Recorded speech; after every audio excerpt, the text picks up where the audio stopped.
I don't think I forgot anything tonight. I think I'm good on this. Okay, yeah. 5 straight day stream here. So. Ought to give you routine, if nothing else. Yes, exactly. Yeah. Let's see.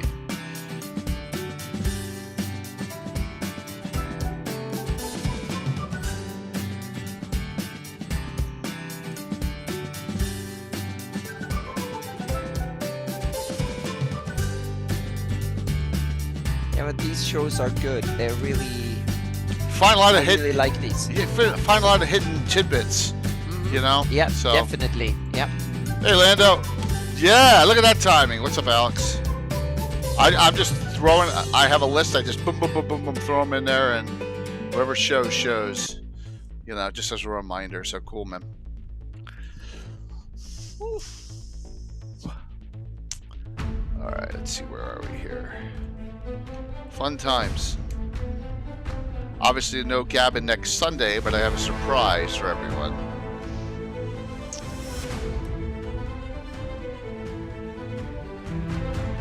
Which is good.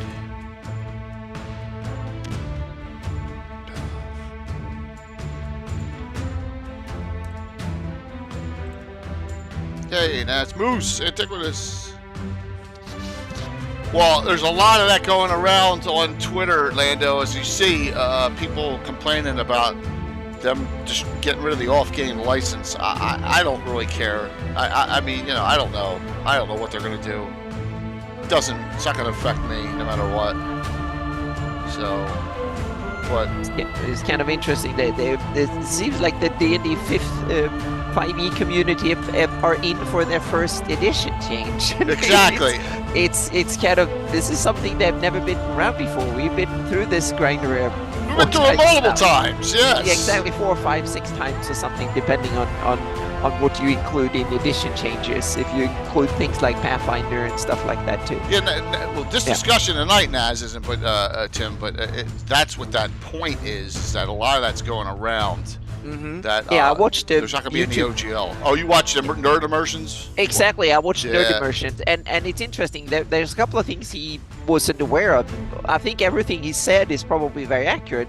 It's just that there's some aspect he missed completely because he's so immersed in 5e. And one of the things that he didn't talk about, and I haven't heard anyone talk about, is the fan creation rules, right? Which I think are as to me, meaning they mean if OGL goes away or not, that doesn't matter to me, but the fan creation policy matters way more than the OGL. And for a lot of creators, that is probably the case. So I'm kind of curious to see why there's 100% talk about OGL and none about the fan creation rules. I can understand if third-party publishers, for them is the OGL and the SRD that are interesting, but for us who don't sell stuff, it's the fan creation policy, and that's something they can actually revoke. That's something they just decided to give this much leeway to fans. So, and he touched Nerd Immersion, he touched on it without mentioning the fan creation rules, which to me was a little bit of an omission. And there were a few other aspects. Yeah, he got beat up a little bit on some posts because he came at it from one angle. I saw that, yeah. Yeah, but what he said, I agree with a lot. I think a lot of his so-called speculation is actually, I think, very accurate. I think a lot of what he said is what Wizards of the Coast want to do or are considering doing or aim to do, so to speak. So yeah, there we go. And I also think that the previous editions, the most interesting aspect of an edition change have been the rule change, what they will change in the rules. But this time, I think the most interesting aspects will be the future business model, not the rule changed. Right. Right. And that, I think, is a novelty. That's a new angle that we haven't really had in we had a little bit of it in 4th edition with the open game licenses, open game, the OGS or whatever it was called. They abandoned the OGL and open gaming system license, whatever they called it, but they had a different name for it. But that was a little bit of it. But now I think since they want to publish it in a different way and stuff, so I don't think the change of if you get a feed or not the first level and stuff, I don't think that will be the big big thing. It will be how Wizard of the Coast decides to go forth in their publishing scheme, their business model, so to speak. I think that will be the key for either success or failure, or how it will be received in the D&D community. Yeah, absolutely. How it's going to be received is a huge one. Mm-hmm. Yep. This one next. And we've only heard some rumors that that when they talk to the investors and stuff, but how that plays out, that will be interesting to see. But there is no lack of alternatives, so we don't need to worry in that sense. We can just, you can just go on, and if you don't like the official D&D, you can just play Castle and Crusades, Pathfinder. Yeah, someone asked me, I won't say who, you may have seen it on Twitter, someone said, well, this affects you too. What if they pull the fan content policy or whatever on Twitch and says you can't do this without licensing? I'll say, I am so custom. Hey, I'm running Castles and Crusades. It ain't 1E2E. You know, what are they going to do? How are they going to prove it? And they can't stop anyone from playing old modules, even if you play it. Otherwise, you have to stop playing missions and stuff. So they might get to me to some degree, so I might have to file off serial numbers and stuff like that. That might very well be the case. So it might affect me to some degree. It will not shut me down completely, but it will have me do things in a different way, so to speak. So yeah. And that's what I think too. I think that this is a little overblown in the discussion, but you know, I think it's a little bit. So I understand. But to be honest, I think it will be affecting the regular 5e players are the ones that will be the most affected. I think we are on the margin. I don't think it will affect us as much as it will affect the core 5e players. They are the ones that Wizard of the Coast want to monetize more, and they are the ones that are in their sites. So if you want to be a core 5e player, I think you're in for some changes, and not so much the rules, but in how you get your rules and your content, and where you pay the money, and what tools digital tools you use to access all the rules and stuff like that. That might be in for a big change, and some players probably will love it. And some players will be like, no, I want my old books, and I want my character sheet and stuff like that. So yeah. True. Yeah. But we can, if we're really lucky, it might be that they will drag in a whole new generation of gamers who never thought about D&D before, and we can play the way we always have, and so it might not be a bad thing for us. I'm playing the way I always have, so no matter what happens. Exactly, we can continue, meaning I basically make my own version of the rules anyway, and I put them in my own tools, and I play, and I can continue to, so yeah. Nah, send that to me in Discord, man. I'll take a look at it. You may have sent it. Hey, Michael. You may have sent it, and I just, I don't remember watching it, and just, you may have sent that to me. This is my, this is actually stream 6. I did, after the Fantasy Mapping Show, you know, we did that Quickie Battletech prep stream, so, but this is 5.5 streams, we'll say, in 5 days, so. Exactly. It's a net positive. And just think, it all happened because you one day came across us 5 years ago.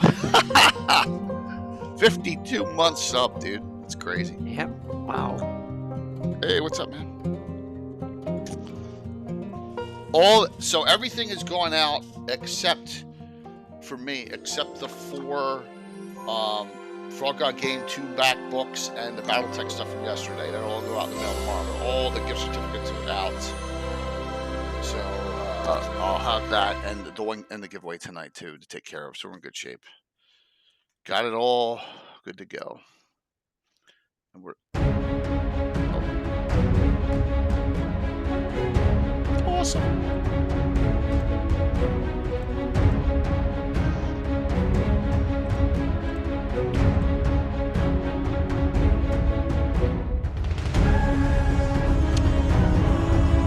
Hey, long shot. Now the question is, will we see Lord Chuck or Tino Monkey Boogers on tonight after that disastrous Dallas Cowboy game today?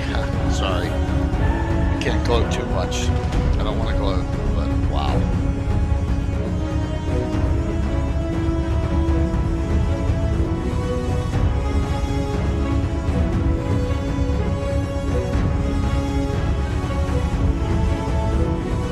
take a look at that. That's cool. Thanks, man.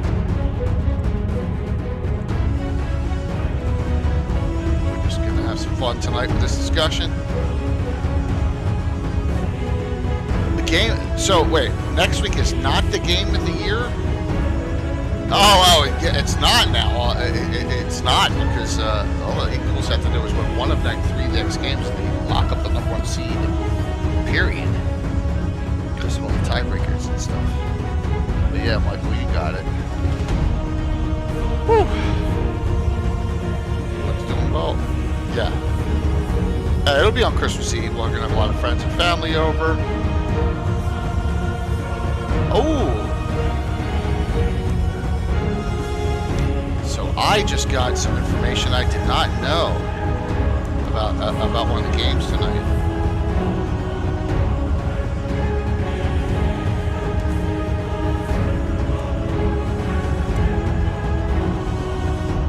That's good to see. I just got something.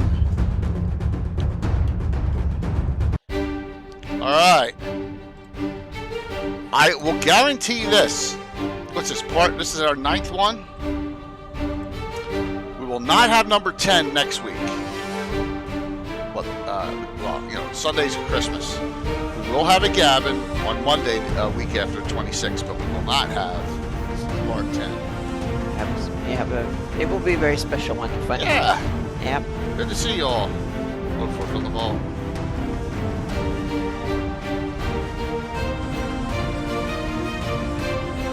Oh, thanks for that link too. I'll read that. A lot of it's just blather and talk. They're talking a good game at this point, right?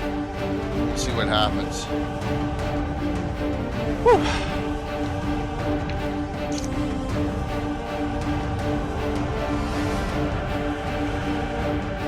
It feels good just to be a spectator, right, Tim, and not have to be vested in what's going to happen. You know, I felt that way all the way since Third Edition came out. I feel like I had my skin in the game. Because we're still doing 1 and 2. I'm going to set the class giveaway up now, so we don't forget. Got that going for us, which is nice. Okay.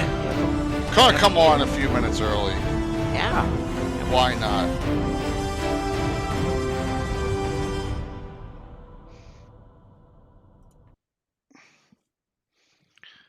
How's everyone tonight? Sunday evening. Finish up this 5 straight nights and days of streaming, just so we can take a little bit of a break during the holidays. But we will be on Wednesday and Thursday. So and then the Christmas holiday comes. So I got Anna with me tonight. If Tim shows up, Tim shows up. It's always a bonus when he comes on. Yep. So. And if any of you watched Saturday morning, Tim was his normal Tim hysterical self, but Alyssa was out of control, right? Alyssa's character was just doing stuff that was just nuts, and it went very well. So yeah, I have to apologize, everybody. My voice is worse than ever, and I have to mute my mic and cough constantly. So yeah, but it's okay. It was great. I got my ass kicked, and yes. I mean, they obliterated me very quickly. Alyssa's character was in a rifleman, and she blew the head off of the leader and the marauder without any other damage. It was just damage. It was rough. So, who won the starter set? Scottish Jeff won the starter set. And GD won the Chaos Campaign book, but Scottish Jeff won the starter set. Yep. So. Alyssa stomped me all over the place along with the rest of the group. But it was fun. It was a good time. So I enjoyed it. And so tonight we're gonna hit out some more dungeons, and we're gonna stop at one. No matter what, we're gonna stop at 123, and there's a reason. And when we'll discuss, that's 5. We'll get 5 dungeons done, but there's a specific reason why we want to stop at 123. So note that. All right, we'll just tell everyone who's on now and then everyone at the end of the show, right? So our special. I have worked out a little holiday special event, at least. Let me see if that pops up. So Boxing Day, for all you Canadians out there, in the evening, you can tune in. Whoops, wrong button. There we go. Wrong button. You must Wrong have that one on a very special button. shortcut. Yeah. So, Boxing Day. Ed's Canadian, but Ed's going to be available Monday nights, December 26th. And we're going to do spells. We'll do some legendary spells of Greyhawk in the Realms. And Ed's going to make up some new spells for us, too. And we'll talk about Anna and me. We'll talk about our stuff, too. So it'll be the three of us and a Yep. nice discussion. And that'll be our Gabbin 227. Can't have it on Christmas. But the day after for me works. So there you go. So that'll be on that day. And that's besides Monday, we got Wednesday, Thursday, and then that Monday. And that's as far as I'm scheduled. So good to see everyone. Keep on rolling in here. Yeah, I miss these magazines. I agree 100%. Yep. Yeah, absolutely. The content was so good. So this is another one. As far as this 119. So we stopped at 118. So 119, and it's got another piece of your giant World of Greyhawk map inside. So you get them in force, and cool cover with the Displacer Beast on it. This has got to be a Wayne Reynolds. I'm sure it's in Reynolds. It's his style. It has to be. Mm-hmm. So, but it's a really nice one. So we'll scroll down here and take a look at some things here. Thank you, 491 fan. Appreciate it. I really appreciate all the support that has happened over the last couple of days. It's been really great.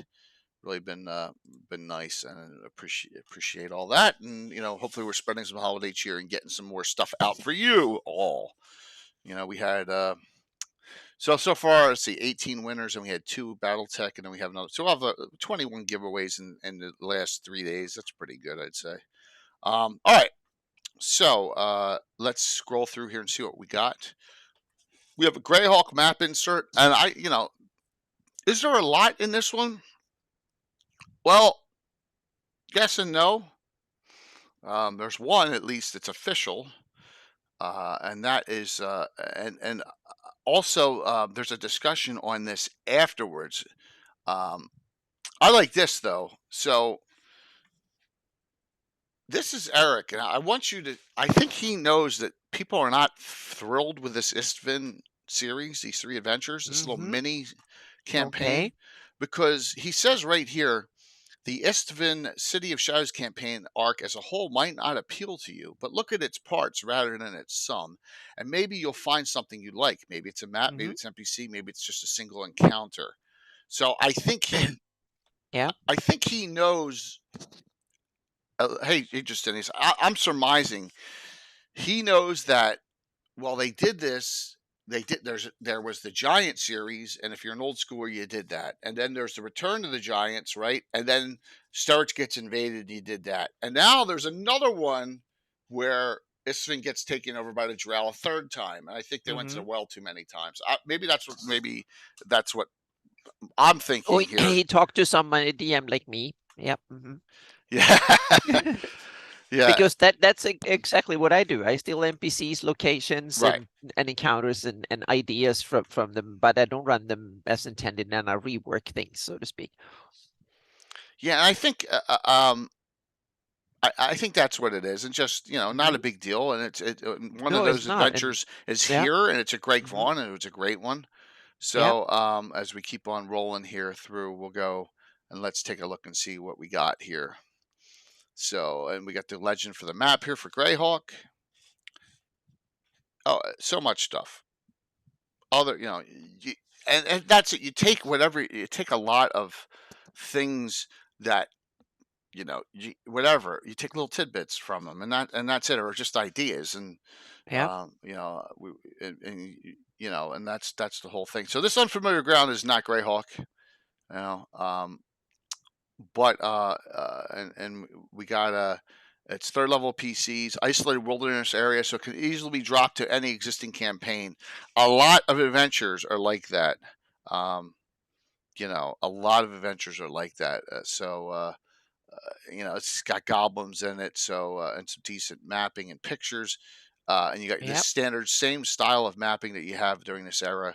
Yeah. caves. You could put this one anywhere, really. Hmm. There's no large scale maps, Yeah, this out is there. local enough that you can fit it Yeah, in a lot of places. Yeah. absolutely. This is a decent, typical low level adventure. Um, nothing. Well, that is a battered skeletal young adult green dragon. I love how they have to Oh, describe things oh here. yeah, that because the different monster types had different things. So Yeah. so if it was skeletal undeads were different from corporal or incorporeal and stuff like that. So they had different monster types had different attributes to them depending on the monster type, so to speak, and subtype. So undead had a thing, and then Mhm. corporal undead, skeletons undead, Right. and they could have different resistances and stuff like that. So yeah, Before that See here, it says 127 hit points, but only 48 remaining. So that's how they get yeah. around using that Hmm. in this low level Yep. adventure. Which So is kind of cool too, that not all monsters are fully hit points. Some of them are exactly. near death because they might have been starved to death or had the previous encounter or something. Yeah. So let's go right to this. Here's the third and the final Isfin series adventure Oh, by yeah. Greg Vaughn. Hmm. So this is specific to Greyhawk, Wrath of the Abyss, Yeah. right? So this is like, Greg Vaughn's been on a lot of these and they did a lot of work on this. Um, that is kind of newfangled looking artwork too there, Yeah, it's right? very Yeah, cartoon, it's very like Andrew yeah. Howe, Hou. Is that it? Uh-huh. Yeah. Yeah, So it pretty neat. looks very, yeah, in the Lesser map, but that one looked very like modern cartoons. Yeah. Yes. Got it. Almost looks like it's animated. Yeah. It's from an Hmm. animated series or something. And here, yeah. So, did anyone run these out there? Comic book like art. You got it, George. Absolutely. I never ran these. We're at 12th level characters in third edition. So, but this is supposed to be the end of, and it talks about the Black Dome and the Planet of Loth and Queen of the Spiders. Once again, we have our map here to this Yep. area of Sterich. We've had it in all three of the adventures that have been posted, talking about the background and all. But here's this Oestral Abyss, and I kind of like this map coming up for this. So, and it gives you ways to adventure hook this in. Um, Hmm. uh, so exclude the final encounters take place in Qualtane Square if you're running this by itself. So, and let's see if I can get to that. It's called it's a shaft. It's neat. Uh, and here you go with all your Underdark random encounter tables. What could go wrong, right? Uh, some pretty nasty stuff. Cloakers, Elder Zorn, Drow Patrol, which is that was the way it was in the D3 days, right? Oh no, a Drow Fighter Patrol should have been reprinted. There was some good material in there, and also nice to have a living Greyhawk. So Rexalis, yes, but at least these magazines still exist, right? So we can get them. And that's the good thing. You can still get them. And here, so it's a big hole in the ground. And I kind of like this. You see that, and then it goes and They aha, have it. That side view is yeah, really cool. The that's kind of cutout neat. side view. Yep. That's kind of a neat picture. You got all the trash and detritus down at the bottom, and then you have your entrance in, which I thought was really cool, into this one. So, and then you got your sample Underdark passages because they're not going to map out the entire Underdark for you, but they're going to give you some ideas. Hmm. So here's the thing: Highborn Drow. The Drow in Myth Glarnon have this rare Drow feat, a vestige of one of their once proud standing amongst Arel High Sinlu's nobility. So they do mention Arel High Sinlu, which is cool. Yeah. But they use detect magic, and levitate once per day, in addition to other stuff. This Hmm. feat originally appeared in Races of Faerun. So they're actually linking it to a Forgotten Realms. So now the cross Yeah. feedback stuff from Forgotten Realms. That's kind of cool that things have gone full circle. Yeah. There's nothing wrong with that. I mean, because No, it's good. Yeah. they actually Hmm. mentioned the D3 houses in the Menzo Barons and box set. So they have them. Yeah, and I think if you want to run a Drow campaign or have Drow in your games, you should definitely look into the Forgotten Realms Drow stuff and cherry pick the things you want from there. Absolutely. Yeah. They're talking about the background between a Calavra and House Elf Seers. This is right in my wheelhouse. Mhm. And look at this. Here it is. The Elder Elemental Eye shows up again. We're not going to go over the. It's not Tharizdun. We know that. Joe Block's adamant it's not Tharizdun, but we don't need to go over that argument right now. Yeah, but that's an interesting, because that really puts it in Greyhawk. Yeah, absolutely. Yep. Absolutely. So giving you some more background here, and then Bugbear Warrens, Bugbear Warrens at 12th level. I'm like, and I'm not. I would have gone with something else. We have a Slave Lord male human wizard here, Ajaxu. What page? On page 43. Yeah, and there's always jumping ahead of me here. That looks Yeah, like I have to stay ahead. That looks like a some Yeah. male drow vampire. There you go. That too. Oh my! Now there is Yeah. a vampire in D3 if you remember one of the subterranean settings. Velgos, yeah, male drow vampire. And I wonder if these are the same two. I think they're the same two named. Belgos and Salusa. I think are they the same two that's in D3, everyone? Yes, thank you, Valmoku. Yeah, they are the same. Wow. Okay, cool. All right, yeah. I wasn't crazy.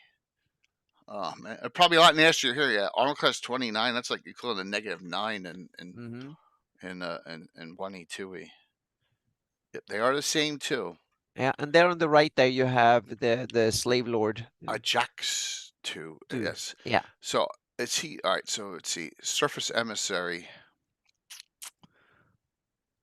He hopes to reestablish a relationship with John in order to rebuild the slave lord empire.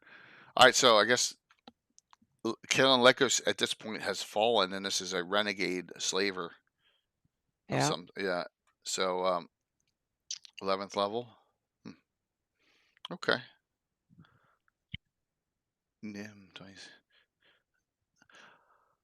I guess. See, I'm okay with this, Valmoku and everyone else out there, because that's a sidebar in D3 that you can completely miss, right? With them, you may not actually go to that one with the vampire in it, and I guess that's why they say, that's okay. And if you made them two different ones with different names, it would be a little weird. But this way, I like how they do a house ill serves. They're using the right house names. I like that. So. They're doing the right things here, and then they got a female drow ranger fighter, which is cool for 3rd edition. She's evil though, because rangers can be there. Forgotten Realms really pioneered a lot of Dark Elf lore. I'm not surprised.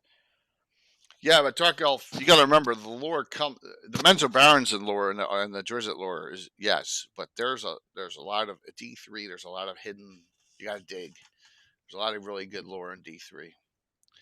Lots of names, lots of the fighter societies, the merchant clans they're all in there. So a named Chasme demon. Wrath of the Abyss. Is that? Oh, all right. So here's what they think a tentacle rod looks like. So that's kind of cool. I think this is a purple. And it shows black here because I looked, and I think it says here, I looked this up. I think this is the tentacle rod that if all 3 hit, you get slowed for 9 rounds with it. And so if you look in, I think that's a purple, I don't, russet. So, hey, Curtis, it's one of the two. Hello. So I thought it was cool that they had a tentacle rod here.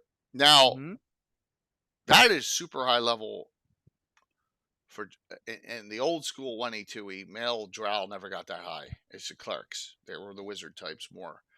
But with a lesser tentacle rod. This means this is... Now, let's see if they connect this to being an elder elemental god deity over a lawful.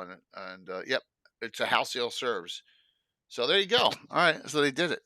Good, Eric and Greg. We're gonna get Greg on the show. Yes, we really do. So I can commend him on his proper lore. Yep. So here's some of the stuff they talk about. The lesser tentacle rod here. Yeah, it's affected by a slow spell. I love tentacle rods. One of my favorite items from this era. And they go all the way back to G3. Everyone, tentacle rods. So that's how old they are. Handspur is new. Mask of Pallid Ruin is new as well. So you got 2 new items in here. Yep. So really cool. Yeah. it's kind of it's a different feel on the. Oh, is that the Elder Elemental Eye? Might be. Yeah. One of the it's an Elder Elemental God. Yep, it is. It is. Look, Elder Elemental Eye. It's another temple. So now we Mm-hmm. have three that we know of. We have one in G3, we have one in D3, and then we have one here. Cool. Yep. Very cool. And it does some different things, but that's okay. I'm glad to see that. I'm glad to see. Wow, really got to get them on now. This is a dying male frost giant cleric. Interesting. Return to Isfin, chapter Yeah, it's 3. the Eastwind map again. Yeah. Yeah. I may have to do what they said and run this by itself as not having Isfin destroyed or anything like that, but having it separate and not having the return part like it said. The abyssal entity and all this stuff in there because this finishes it up. Like Mm-hmm. I may do that. My guys love a challenge. Hey Patrick, you have fun there on you have fun Saturday morning. Patrick's character's Marcus's girlfriend was upset with him though for leaving Uh-oh. for leaving Solaris on a mission, but that's okay. It was fun. I like using humanoid. I love humanoid shamans too. Because you know why? Really, shamans witch doctors, Curtis. There's really no hard and old school. There's no hard fast rules. So you can mix and match spells however you want. Mm-hmm. I'll throw in water elemental spells with clerical spells. And they go, how's that person have hold person and lightning blast or whatever? Well, because I said so. Because you can mix them up however. So very cool.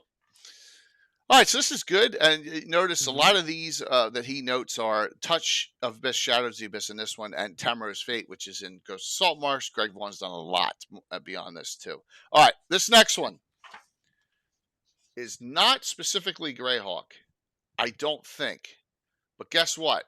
I ran it, so we're going over it. The Tomb of Akinar Ratella, and it wasn't that long ago. I ran it as number 766. So roughly 55 adventures before I started streaming. Put it in It's real. perspective. Yeah, it's really high level adventure. 13 to Yes, 20. absolutely. I ran this one. Exactly. You can figure it out. You can mix it all up, and that way you're coming with curveballs to them. It is a high level adventure. I think that's a Solar.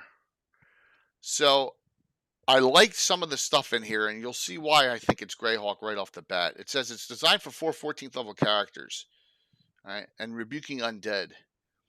So, yep. It's a tomb. No, you're gonna get. Where did I place this? See now I'm gonna give me 10 seconds here. I'm going to do something. I thought I had this all prepped out. Let me see if I can remember. 18D. Let me go to my adventure log. It's 766. I should have noted the group I used. Okay, I placed this in the Shieldlands. I Okay. ran it Wow. with 9th and 10th. I ran it only with 9th and 10th level characters because I thought Mm-hmm. it was scaled. Maybe it was scaled too high, but yeah, that's who I ran it for. I ran it for the Shieldlanders characters. All right. See, but I sometimes throw a curveball in there, man.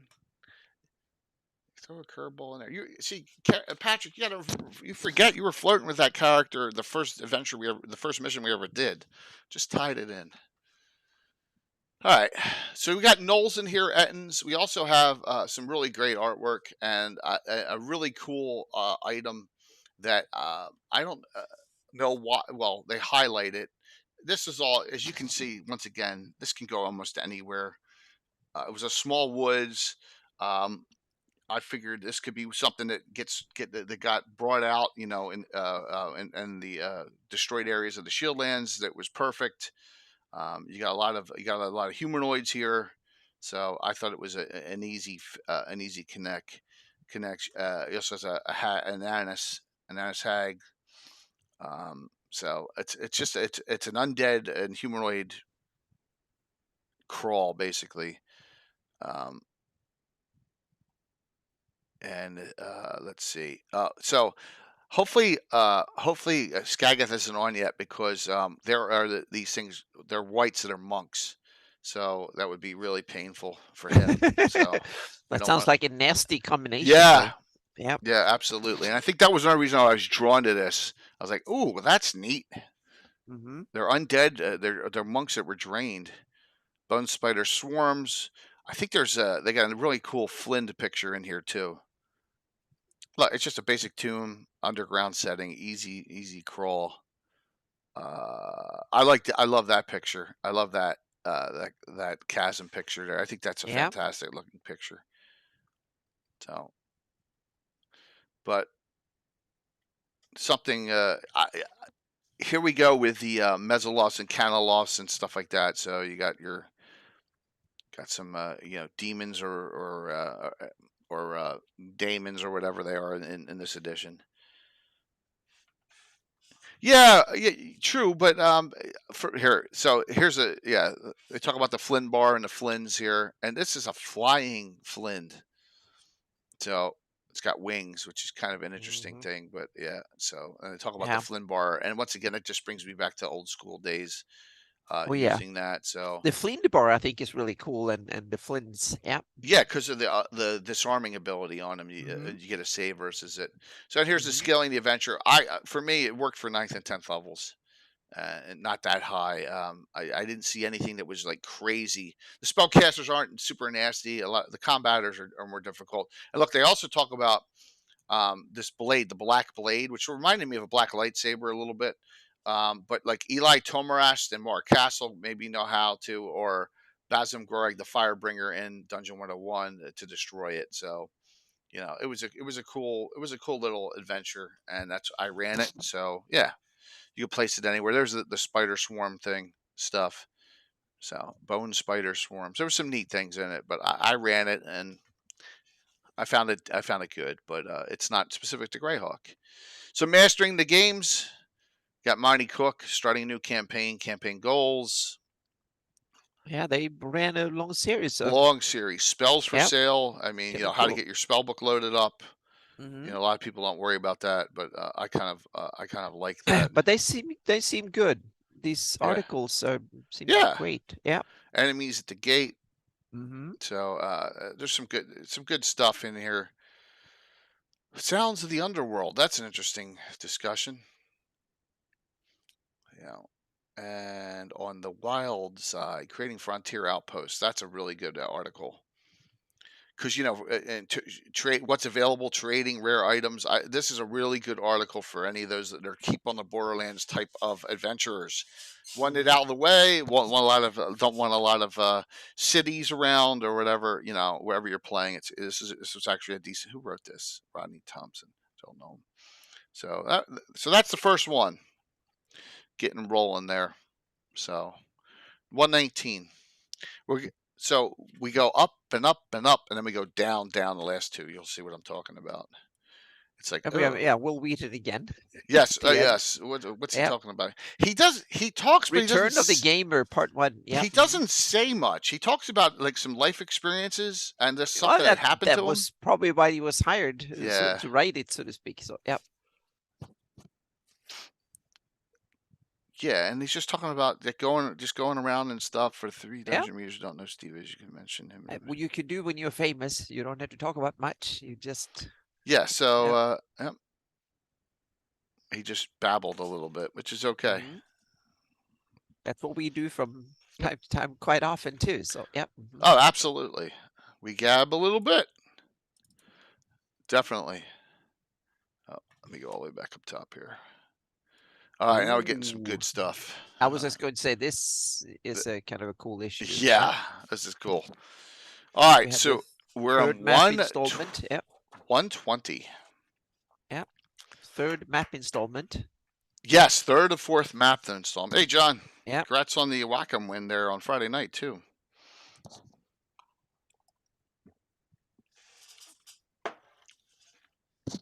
So far, I haven't seen Tino or Chuck appear. I guess they're hiding out, which is okay. People got holiday stuff going on too. I completely understand this time of the year.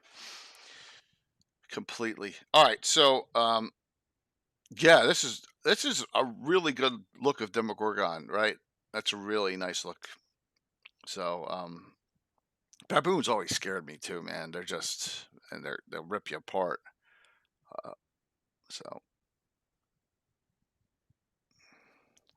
map insert obsidian eye is so Sean Reynolds coming up on this one. I don't. The other two I do not believe have any Greyhawk in them at all. One of them's Eberron, if I recall. All right. So Eric is talking about return to Castle Bristol here. So, but he really wait do you see the next couple of his of these coming up. He'll be talking about he'll be talking about some really cool things coming up in this. Good to see everyone. Hey Kern, BB. Just going through here, finishing up the week. Fish stream, actually 5.5 if you count the little dingy one I did right after the fantasy mapping show. Once again, the artwork, I just love the artwork that they've done in here. So this is the Obsidian Eye, Nicholas Logan, Brendan Victorson. This is Warm Desert. This is generic, not Greyhawk, but characters with the ability to survive harsh environments. There's a couple of these that could get thrown into Bright Desert, Sea of Dust, Steppes, wherever. And this is another one here. And here's a town, Casual. Population is only 146, so there you go. It's basically a village oasis. So you can put this almost anywhere. But it's definitely not Greyhawk. I don't see anything here though that would make it like, oh, you could not use this in Greyhawk. I don't see anything like that when I went through it. Also, you got some jackal wear in here. Nice. I love jackal wares and wolf wares. They're really nasty. I just used the wolf wear. They have a new spell, Sunstroke. Yeah, Sunstroke. Yeah, absolutely. Second level cool. Druid and third level spell Wizard Mage. So that's interesting. Yeah, it's basically you get exhaustion damage almost, which is there's nothing wrong with that. It's second level for Druid, so that fits in. The Sun Sphere does not have enough spells in it to begin with, so there's a one to add in, even if you're running second edition.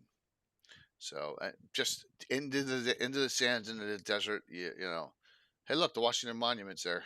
So, yep, you got the idea. It's mapped out pretty nicely and low level. Seriously, Thrycreen, you could fit this in anywhere really in Greyhawk. It's not gonna do anything negative. Putting this in a Greyhawk setting. So, exotic weapon. This is new. Braid Blade.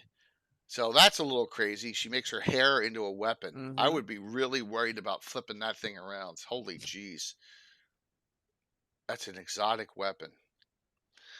That's the first time I've ever seen that. She uses like a third arm in a way. Yeah. So I always go to, how can my players take something? This is how my evil head thinks. How can my players take this, not mentioning names, Tim, and abuse the hell out of it? So yes, so I oh yeah, and soon they all have mullets, right? All the players have mullets, and they're all So just kidding, but I can see that happening. All right, so that's the end of this adventure here. Next one, Forsaken Arch. Mid-level dungeon crawl, not Greyhawk as well. Looks like something bad's going on here. Shoalbury. So this is on the water. It's a little village. You can probably find somewhere you can put that. Yeah, I'm sure. Absolutely. But another one that's just generic. I don't know why they got away from making specifics. But I like the map. It's kind of cool. except that it's not. It should. Well, it might be reasons why it's not exactly by the water. So yeah. There had to be, Curtis. There had to be some fleshing out of some things. That's why I always used other spellbook references, particularly some third edition stuff, and I'll throw in there. And that would be another one. So look, here's the map of this shoalberry. I know there's oyster fields out here. I don't know where in Greyhawk there are oyster beds. Could it be It could be anywhere? a lot of places. Yeah. Yeah, oysters are they're different species, but they are from temperate waters to tropical waters, but they need shallow waters where so you need shallow water where you can there's a lot of little things that they can filter. They're like filter feeders, I think. So they want really shallow, long, shallow beaches, not like steep is like we have in California. We have a very steep coast that Right. get very deep fast, so to speak. So you need areas where you have lots of bottom to live on, so to speak, that are only a few feet deep. And you have to have salt water too, right? Oh yeah, yeah, yeah, there are the mussels and stuff that are relatives of the oyster that lives in fresh water too. But oysters are a special type of mussels, I think, a special family of them that are filter feeders. Yep, they So are filter if you look at feeders. this map and it's pointing north that way, which means east is where the water is, then this Hmm. would mean western side of the Woolly Bay would be good. But then you're getting into the Yeah. badlands. So, but like Yeah, but you can shift it. You don't you can necessarily have flip it to have around, north that way if right? you don't want to, I guess. Yeah. Yep. So another adventure, like I said, it's not Mhm. specific to anything. But now I'm going to be picky on this map a little bit here, Sure. and more on the Yep. design of it. We're going to talk about that more in a future show, but it's kind of interesting. They built the village. If you wanted strategic, you would have built the village on one of the little knobs or hills of the terrain, not Not low, in because yeah, every because time now it rained, it would get flooded. that is one reason. The other reason, if someone wants to attack you, they can just go up on the hills and shoot at you from a Yeah. distance. You should have the high ground, and the enemy needs to come to you. So you want to grab the high ground, so to speak. So I think it will be smarter to build it on one of the hills, so to speak. I So always yeah. thought that, and I know it was they Mhm. took a lot of creative license. Just But yeah, remember the just look at movie? yeah. Oh God, the movie with Michael Caine, Zulu.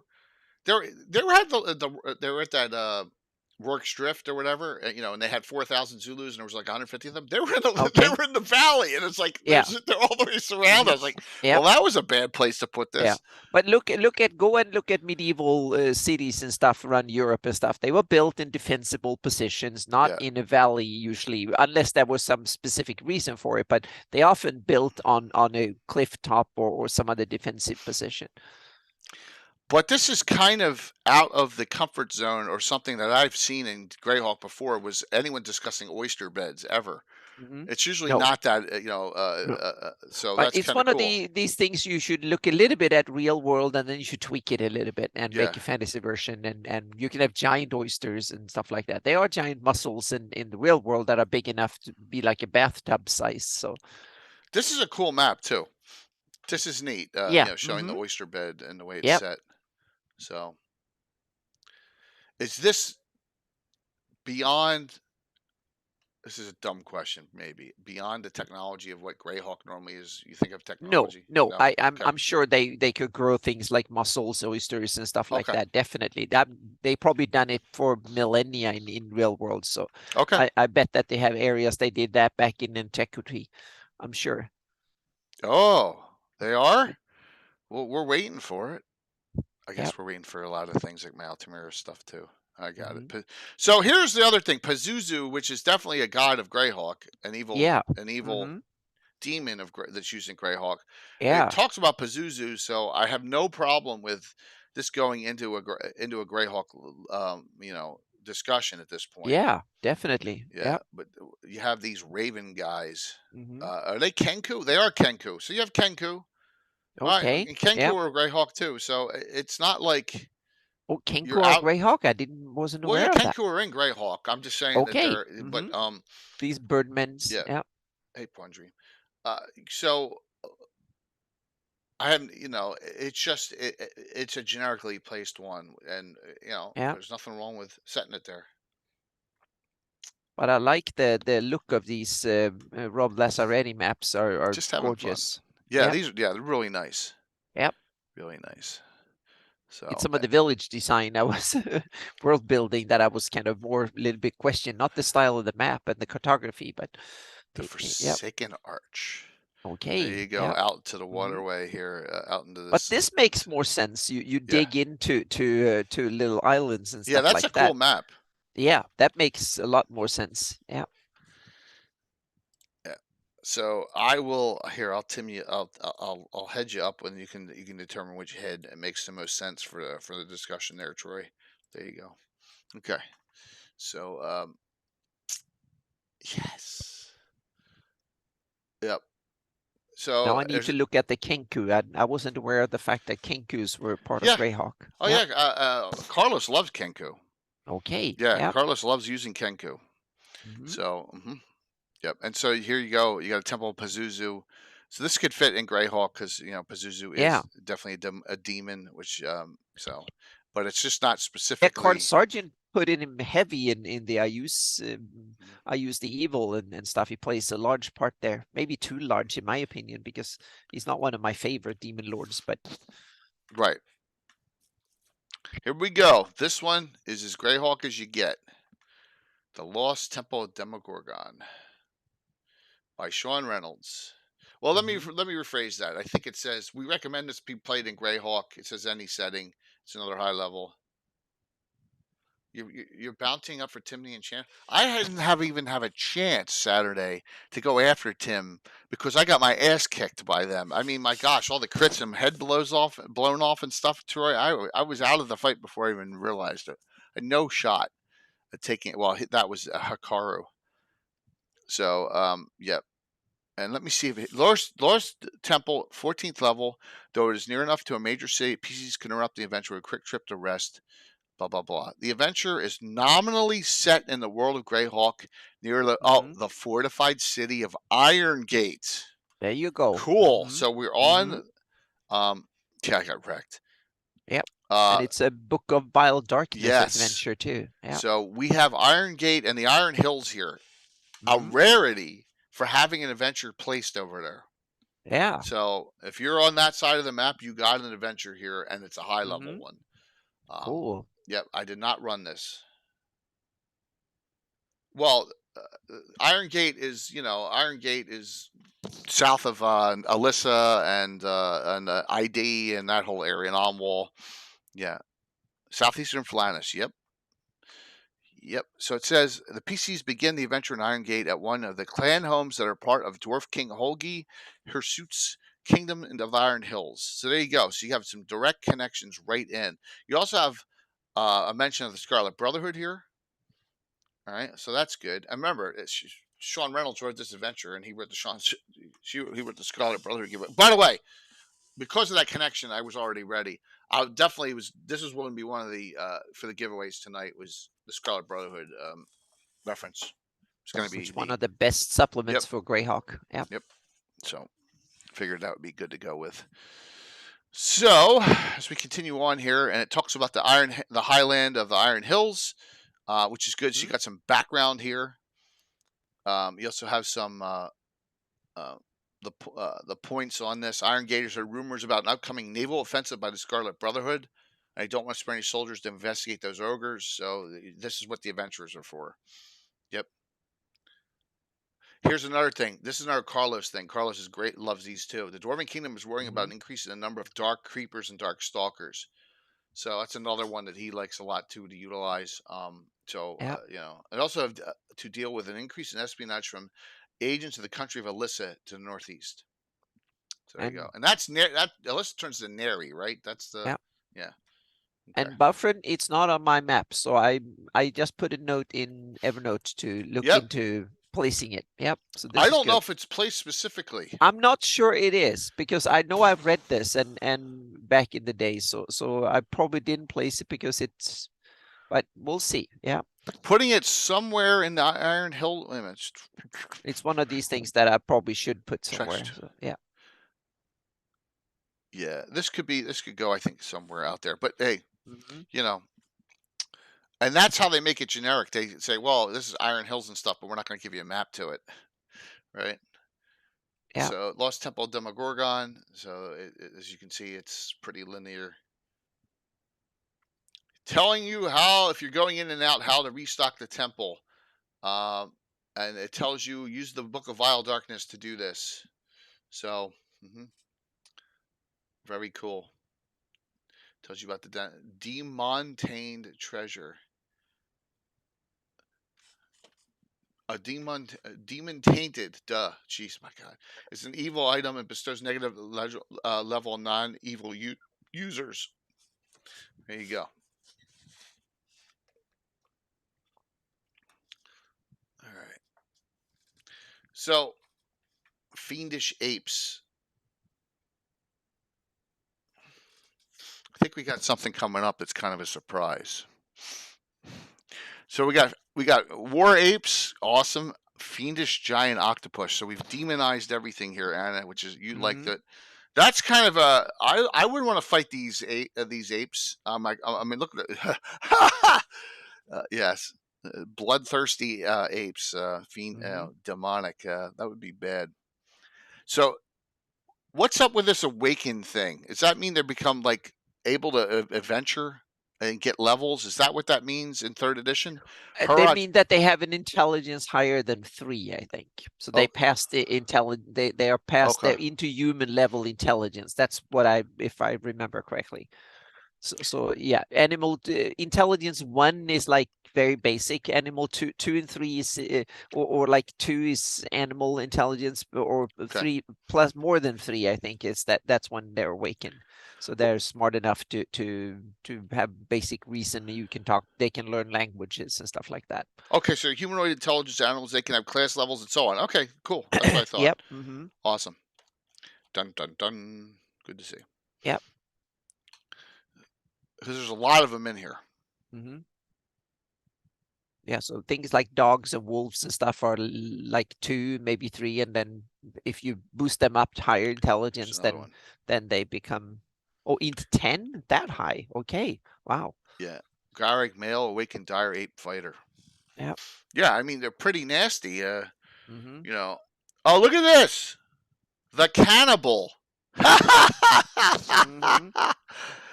Female awakened advanced dire ape. There you go. Oh, you got an awakened baboon in here. Oh my gosh, it's you needed the money. That's funny. She needed the money. That's good. Yeah. Yes, 42-year campaign. Thank you. I use 1E2E old school. Yep, and not exaggerating. In 2 weeks, we become 43. So, yep, absolutely. And thank you. Please, if you haven't, throw us a follow, because we got a lot going on. Oh yeah, you are following Crackety. Thank you very much. Really appreciate it. So there's your baboon. Is she a spell? This one, Sakanta, is a rogue cleric.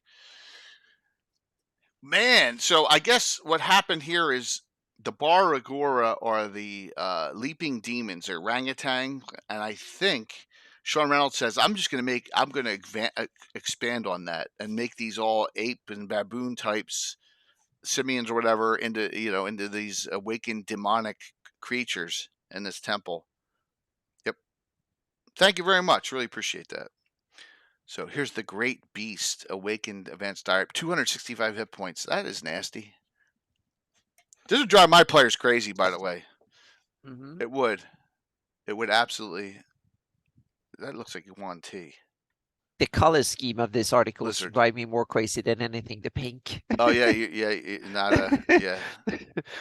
That's a lizard, man. Yeah. Troglodytes, they're all awakened. He's taken them all and he's wrapped them all up. All right, so here's the Dread Forge you got to take care of. All right, so are you ready for this? Is created, and I guess with homage. This was made by Gary Julian. This is one of Gary's Death Knights.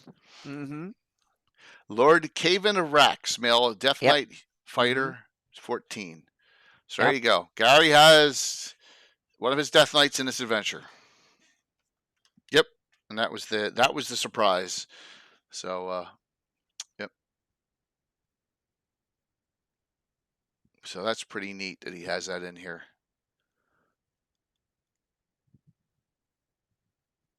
Pretty nasty too. So what I like is that what I really like about the third edition is, and I've done this, a Death Knight in the old original, like what's it in Fiend Folio. Oh yeah, originally I think it is Yeah, in Fiend powerful, Folio. but they're not unique. They're not unique enough. And then you get them, and you throw in a whole bunch of extra powers and abilities here, and you got Yeah. yourself something a little bit better. Yeah, I At the think they end should here. be individual monsters. Yeah, I just need to see. Oh, yeah, that's one of my yeah. It was original Fiend Folio they were in. neighbor's car alarm that went off, but they're sitting in the car. So. All right, so it says here you got to deal with Lord Caven's honorable won't renege on his peace agreement with the Trogs. Trogs use the power siphon from the Death Knight to craft more magic. So yuck. The PCs wipe out the apes and Trogs. They still need to deal with the Death Knight. He's evil, but is trying to make himself less powerful. Less That's what powerful? it says. So even good parties consider letting him go in hopes he'll undo his curse. Oh, So, okay. yep, Mm-hmm.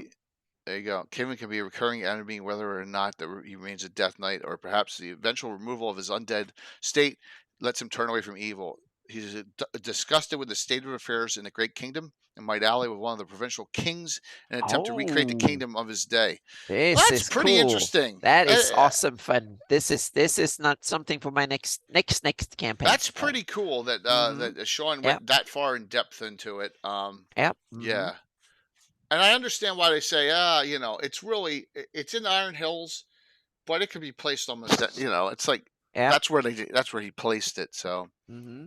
yeah, interesting. Here's the Dread Forge, which is creating all these items. Yep. Yeah, used by demonic agents to transform dinosaur-like creatures into thinking reptilian humanoids. It's interesting, and there's a picture of it. So a cool one, a Greyhawk one, a Mm-hmm. high level one. Yeah, of course. Death Knights are great.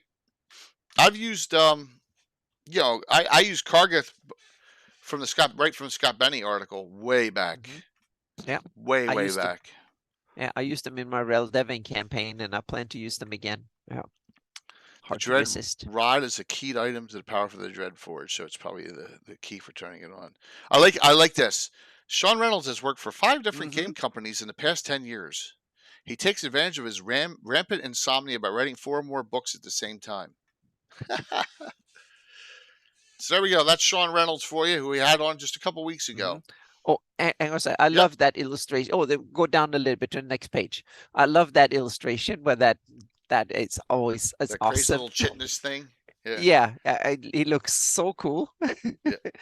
He looks awesome. Yeah. So we continue. This is part 7. Monty Cook has written a lot of these. Like this is the 7th one. Mhm. You got some. Let me see what we've got here. Mastering the game. I'm going to make that into a monster. Yeah. Now, this is interesting because everyone knows I have a bounty hunter class, and everyone knows that bounty hunter class is going in the Free City of Altamira box set. So I've been on bounty hunters from day one. So I didn't read this by Wesley Snyder, so, but see, these bounty hunters are not the class themselves. One's a bard, one's a cleric, one's a ranger. So, but I love the bounty hunter idea over the assassin idea. Now, that doesn't mean I've taken assassins out of my game, but this way, it's a way to make a playable assassin basically. So that's cool that they put that in there. Is that an Ettercap? That's a good question.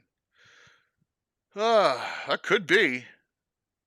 Was I was That could be thinking an a young Ettercap. one or something. Yeah. Mm-hmm. Yeah, very good point. Yeah. All right. So then we go. The adventure begins. Hiring halls and stuff. Man, it's just like they took them right out of my. That's Here are 12 places in a large town or city where new quests might begin. That's a good idea. Mm-hmm. Yep. Dungeons within dimension. They got a lot of this era of dungeon was really just had some stuff in it that Yeah, you would really a think lot it of would be cool in ones. Dragon Magazine. but I guess It's it gets you over. directly adventure related, so I guess. But yeah, but normally articles like this was actually in Dungeon Magazine.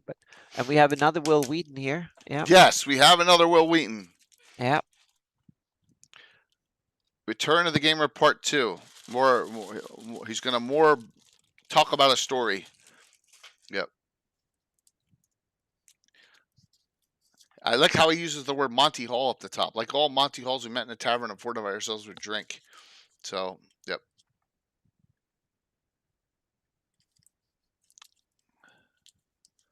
So pretty cool. Check it. It's just basically he's blogging, telling the story. What's up, Bill? Hello. How are you?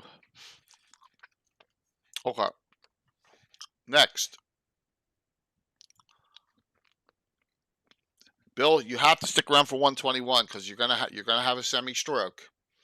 You'll see why, and you'll know exactly why shortly. One of your favorite NPCs has the item that's on the cover.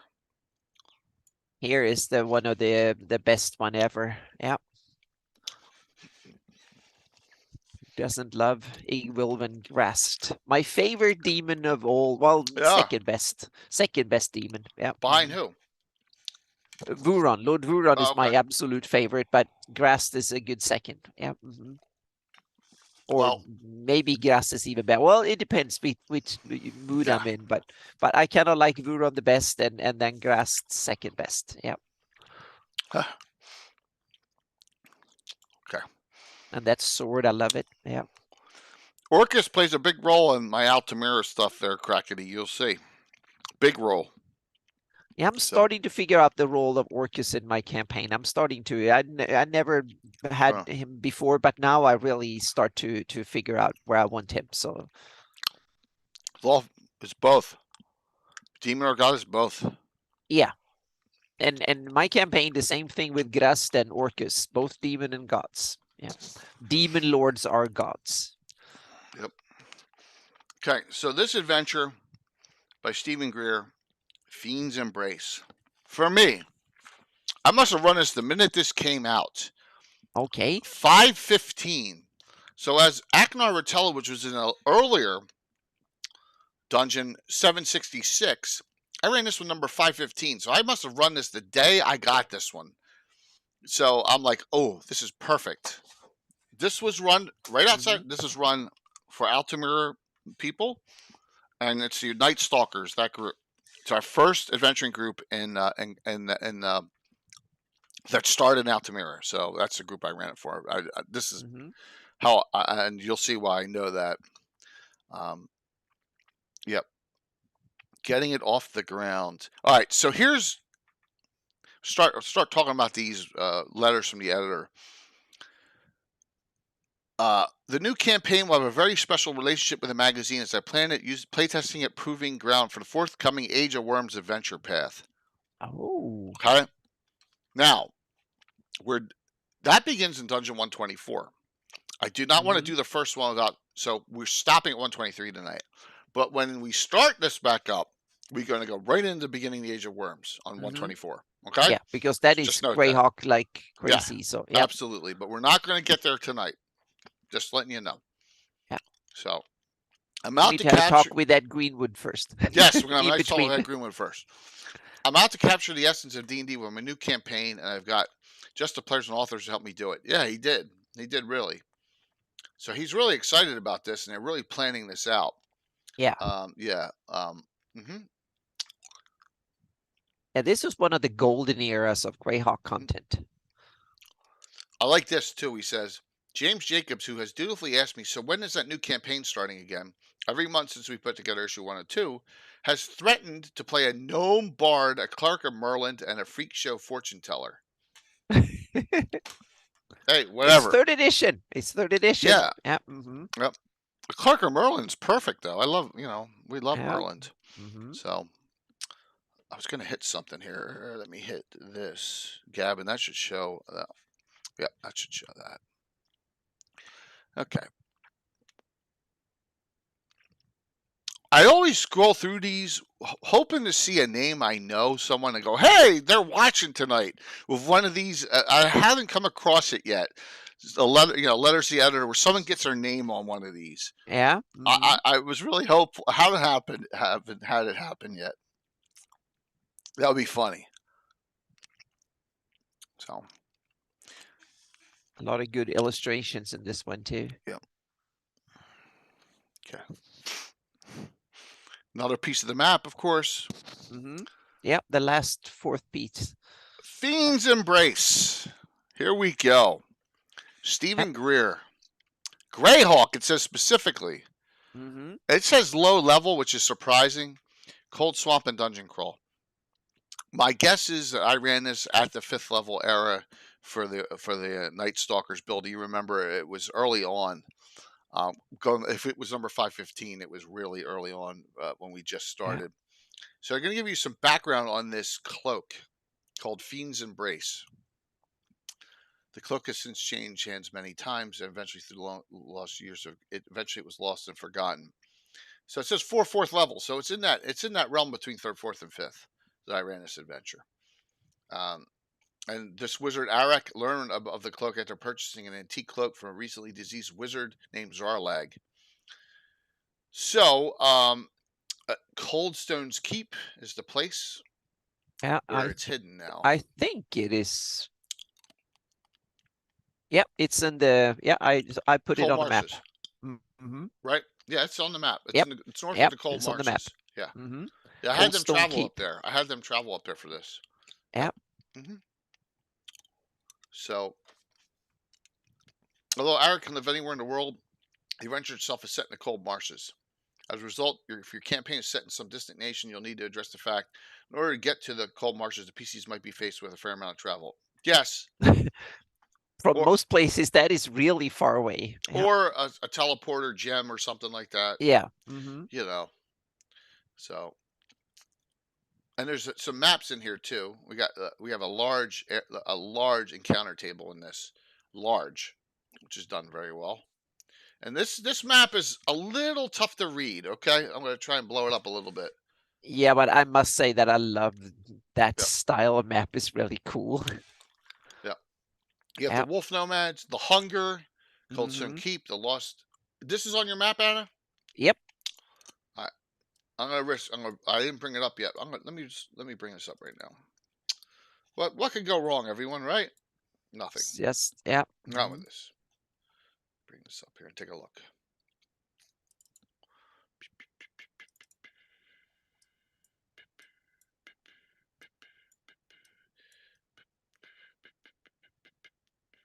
Okay. So let's see if we can find it here.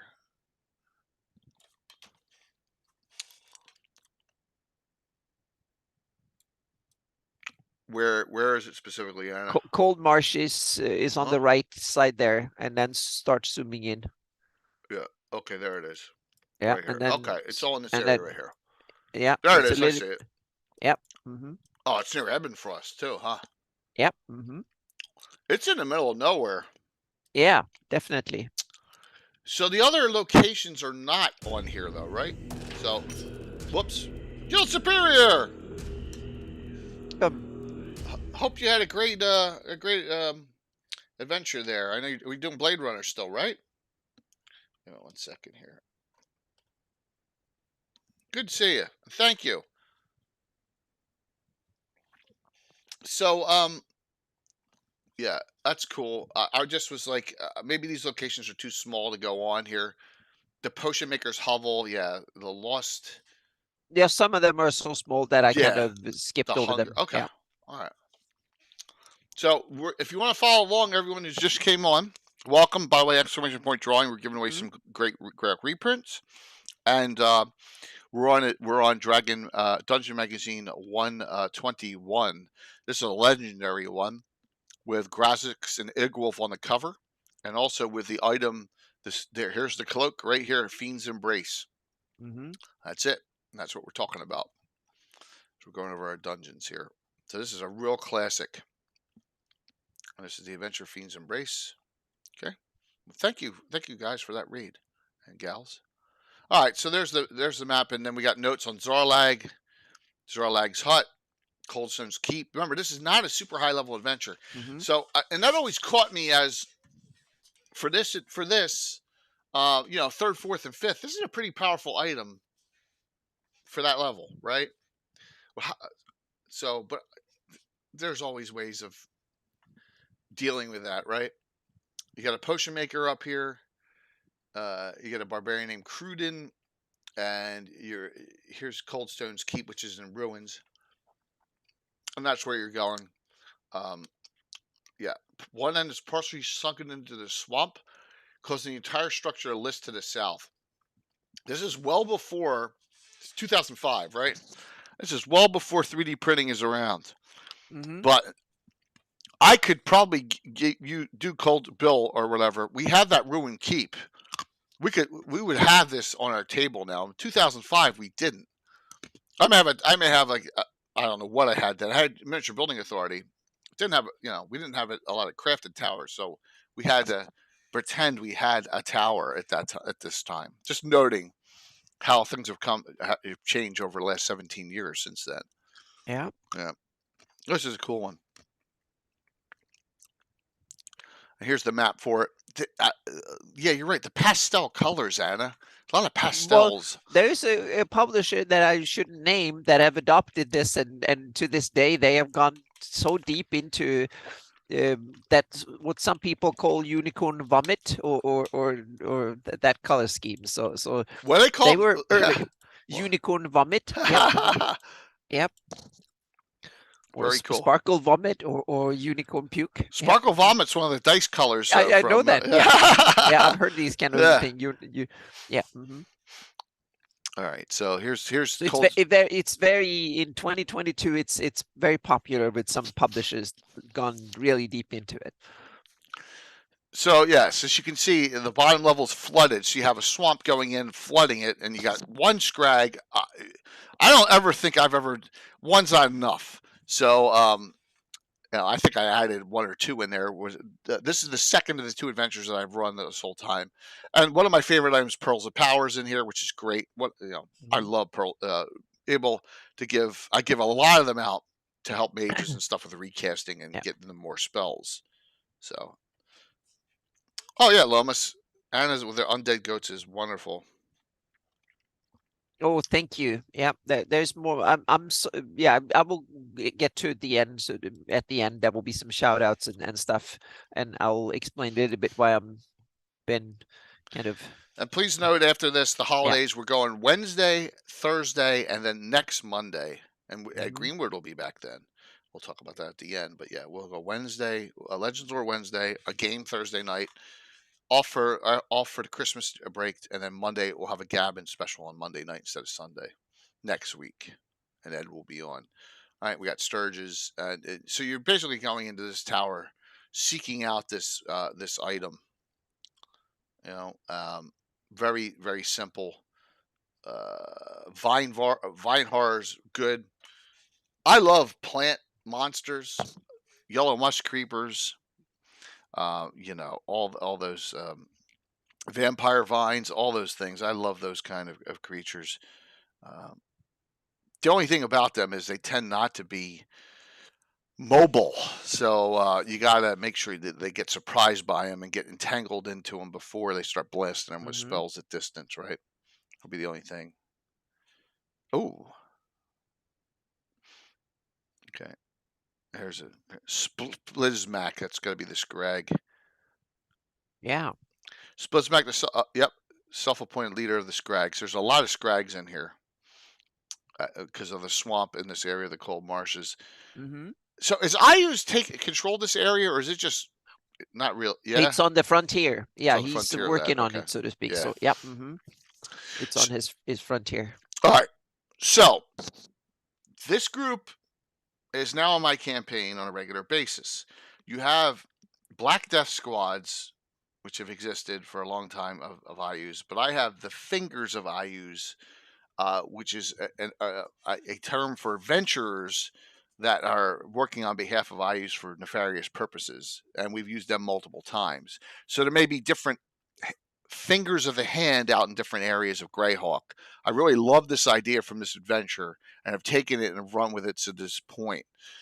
Because the fingers of IUs tend to not be like Althea or Halga, the great high priestesses, all be now to Ayus and do whatever he says. These have their own agendas sometimes, but they're working on behalf of Ayus. But you get the idea. I kind of like that idea here, so we continued on with it. Yeah, and so there's a necromancer here. Yeah, so basically there's a couple adventurers. I didn't think there was enough. I think I might have added one or two other ones. So yes, because you're gonna have to deal with another adventuring party. So you have a venturing party, and adventuring party is always fun, even at low levels. So I like the fingers of Ayus here. Lucky even had one of them was a bard, a gnome. I think I changed him. I think I made him illusionist thief, if I recall correctly. So they're out here looking for this as well. Gives you the tactics and all. And once you defeat them, get rid of the Skygs and defeat them, and you've attained the cloak, Fiend's Embrace. You got to get out of the cold marshes. But here's what happened, I think, if I recall correctly. And Bill, if you're on, Arik said, "Yeah, I'll pay you 2,000 a month till it's paid for." And they go, "Hell no, we're not giving this to you." But then they did some identifying on it and found out that it's not going to turn someone necessarily evil. And a lot of them didn't want it. So who got it? My chaotic neutral duelist, Gilthinus, who's named after. It's a long story. One of the son of Swain Markham, Mark's character. So Gilthinus, and you've adventured with Gilthinus, right? Remember the brash, overbearing duelist who talks a big game and he always is flexing. That's who has this item. Yeah, super douche. Right. One of the three most hated NPCs in the campaign. So he has Fiend's Embrace. Now he wears it for special events. But he doesn't wear it when he's adventuring all the time. So he's a little paranoid with it. So, yeah. Oh, sorry, Wayne. Well, Wayne, so everyone, damn weirdo Wayne, take a look at the gift subs. Thank you, Wayne, for such kindness this last week or so on that. Really appreciate it. But Wayne did win the one of the grand prizes on Friday night, which was awesome. Yep, so there you go. So Super Douche, according to Bill, Gilthinus got, and here it is, Fiend's Embrace. A really cool item. If you want to put it in your campaign, it's canon. So it radiates a strong aura of evil, but it won't turn them evil. So any good creature attempting to wear it loses a level. Now he's chaotic neutral, so it doesn't affect him. So yeah, it's got an intelligence and wisdom. They're low stats though. It is a chaotic evil cloak ego of 7, real low ego. It gives you a double, I believe it's double fire resistance, +1 on all saves, a +4 to your intelligence. Yeah, I gave this as fire resistance 10. I gave it as a double ring of fire resistance there. So, yep. Yes, he is. He's. It's funny though that it's in the hands of an NPC who's really annoying. So I didn't have to worry about a player character getting it at that point because they were all too scared. So I was like, I'll take it. Chaotic neutral, chaotic stupid. So it's a cool adventure. I recommend it. I ran it. We had a bunch of fun with it. It's not super high level. 3rd, 4th, 5th. It's a good challenge. Yes, one I recommend. All right. I want to talk about this one. No, it's not this one. Not this one. I'm gonna do another one. So this one is cool. The styes. It's a port one. It says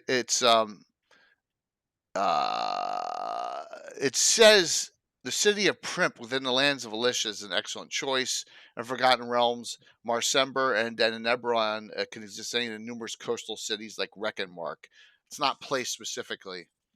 If I recall correctly, this was a one on yeah, all right. I don't know if that's going to fit anywhere particularly. Anna, no, you don't think it's not Primp? that something that No. you probably some city you can put it. Yeah, it somewhere, says I guess. primp. Do you think? I don't know. It might work. Yeah. Yeah. You just have to. Yeah, it can work for primp. Yeah. Okay. Yeah, definitely. Of course, yes, it can. But I was saying this is not a canon Greyhawk adventure. Yeah, but I don't know the circumstances. But I'm just looking at the map can Yeah. fit in. Yeah. Yeah, and if you got some Oh, ship and docks and stuff like that, it's perfect. this is Greyhawk. Yeah, think so. Mhm. Oh yeah, wait, go to one more page. Oh yeah, that's it. That's it, Thurston. That's that. There you go. Yes, There you go. It's I yeah. forget why I even did research on things. Yes. Yeah. There Yeah, you it's go. got Thurston in there, so there you Yeah. go. So come on, it doesn't get more Yep. Greyhawk than that. Yep, So, yeah. absolutely. So So now there you know go. we It have to was a find a place Greyhawk. for the yeah. Yep. Thurston holy symbols right there. So it really doesn't belong in the Thurston's a Greyhawk deity. I knew that. Thank you, Anna. I knew there was a reason why I was like, oh yeah. Yeah. So, and there's a temple to Thurston. Looks like it was built into a ship almost. So, hey, Gargamon.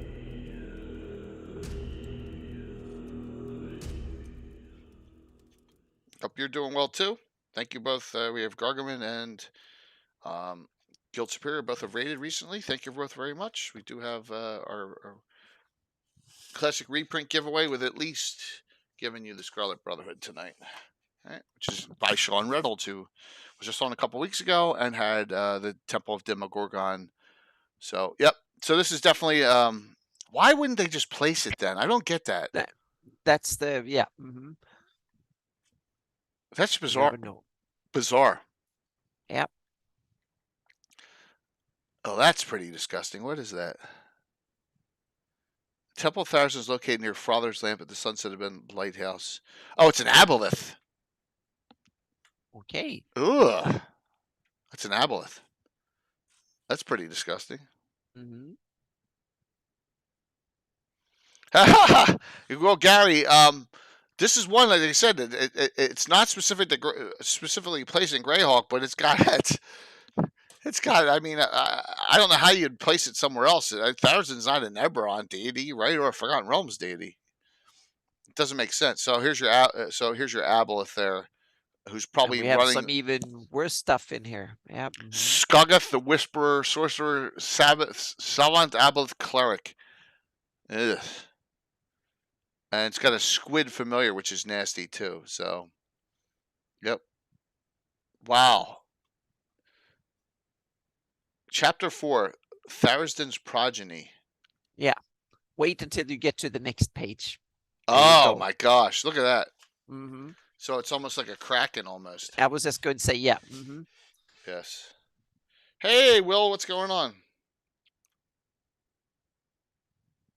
That's my guess. WotC probably encouraged Paizo to do that in this case. Yeah. Don't know. So there's two other aboleths in here. Like you needed more. I thought one was always more than enough, but wow. And this is the spawn. It's wow. It's yeah. 175. So there you go. So why primp, huh?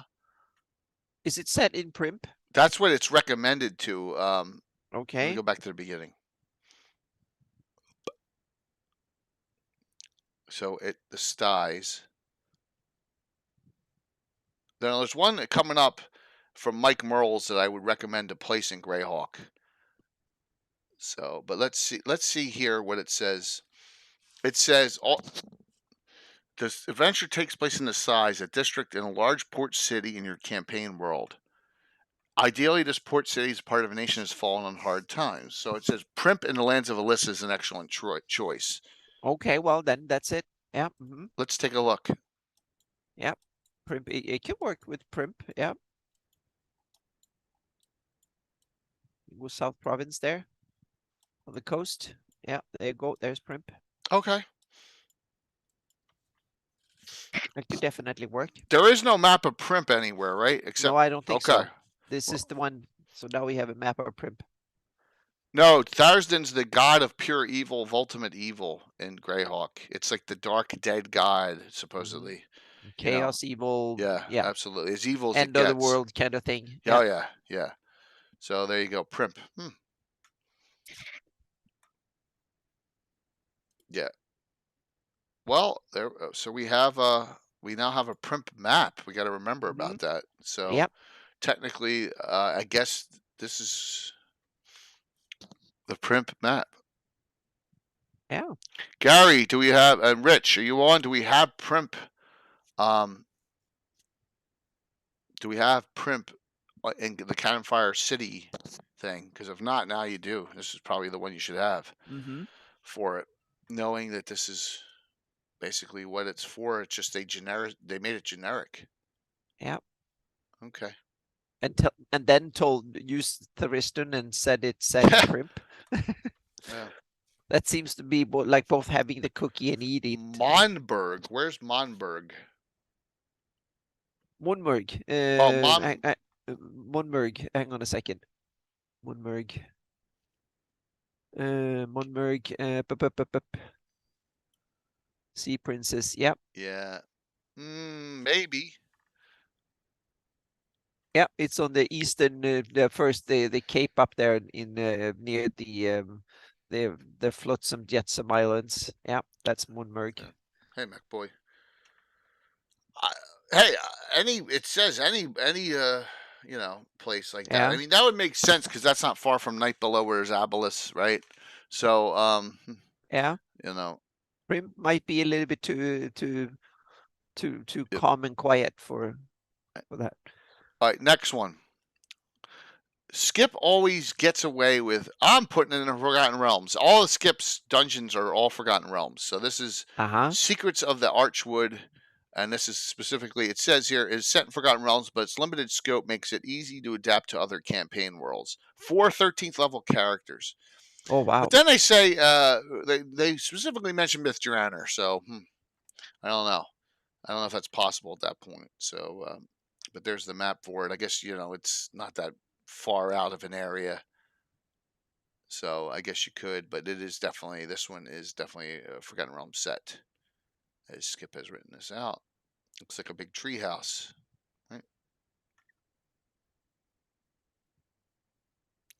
What's it called? The thing Jagrid Boehner is half drow, half Glaberzu.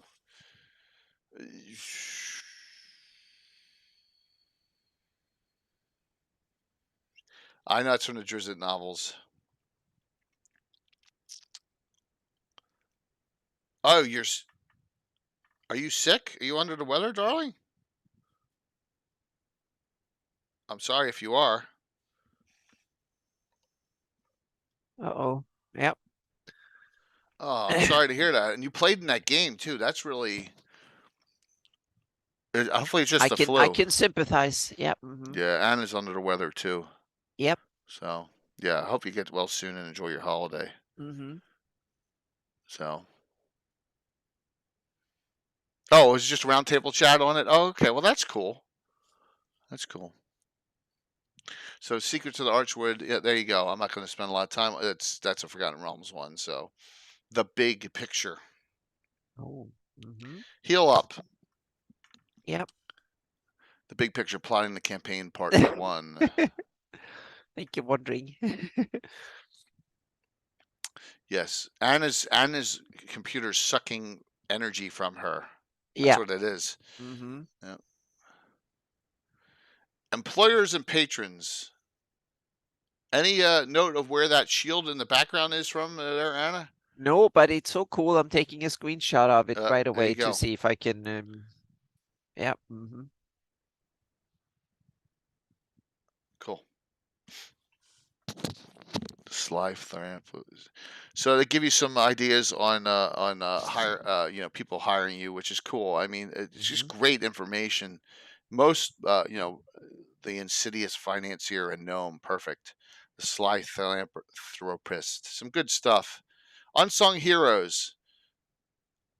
That's a cool thing too, and it gives you different type of tradesmen that you may not think about that should exist in your game setting, which is a neat idea. This is 120. My brain just wait a minute, let me move here. 121. This is 121. This is the one with Fiend's Embrace still. 100 useless items. Yeah. Awesome. A carved wooden loaf of bread 6 feet wide. Hmm. Yeah, that's kind of useless. Yep. Wand of magic missiles with no charges. But they're still cool. Yeah.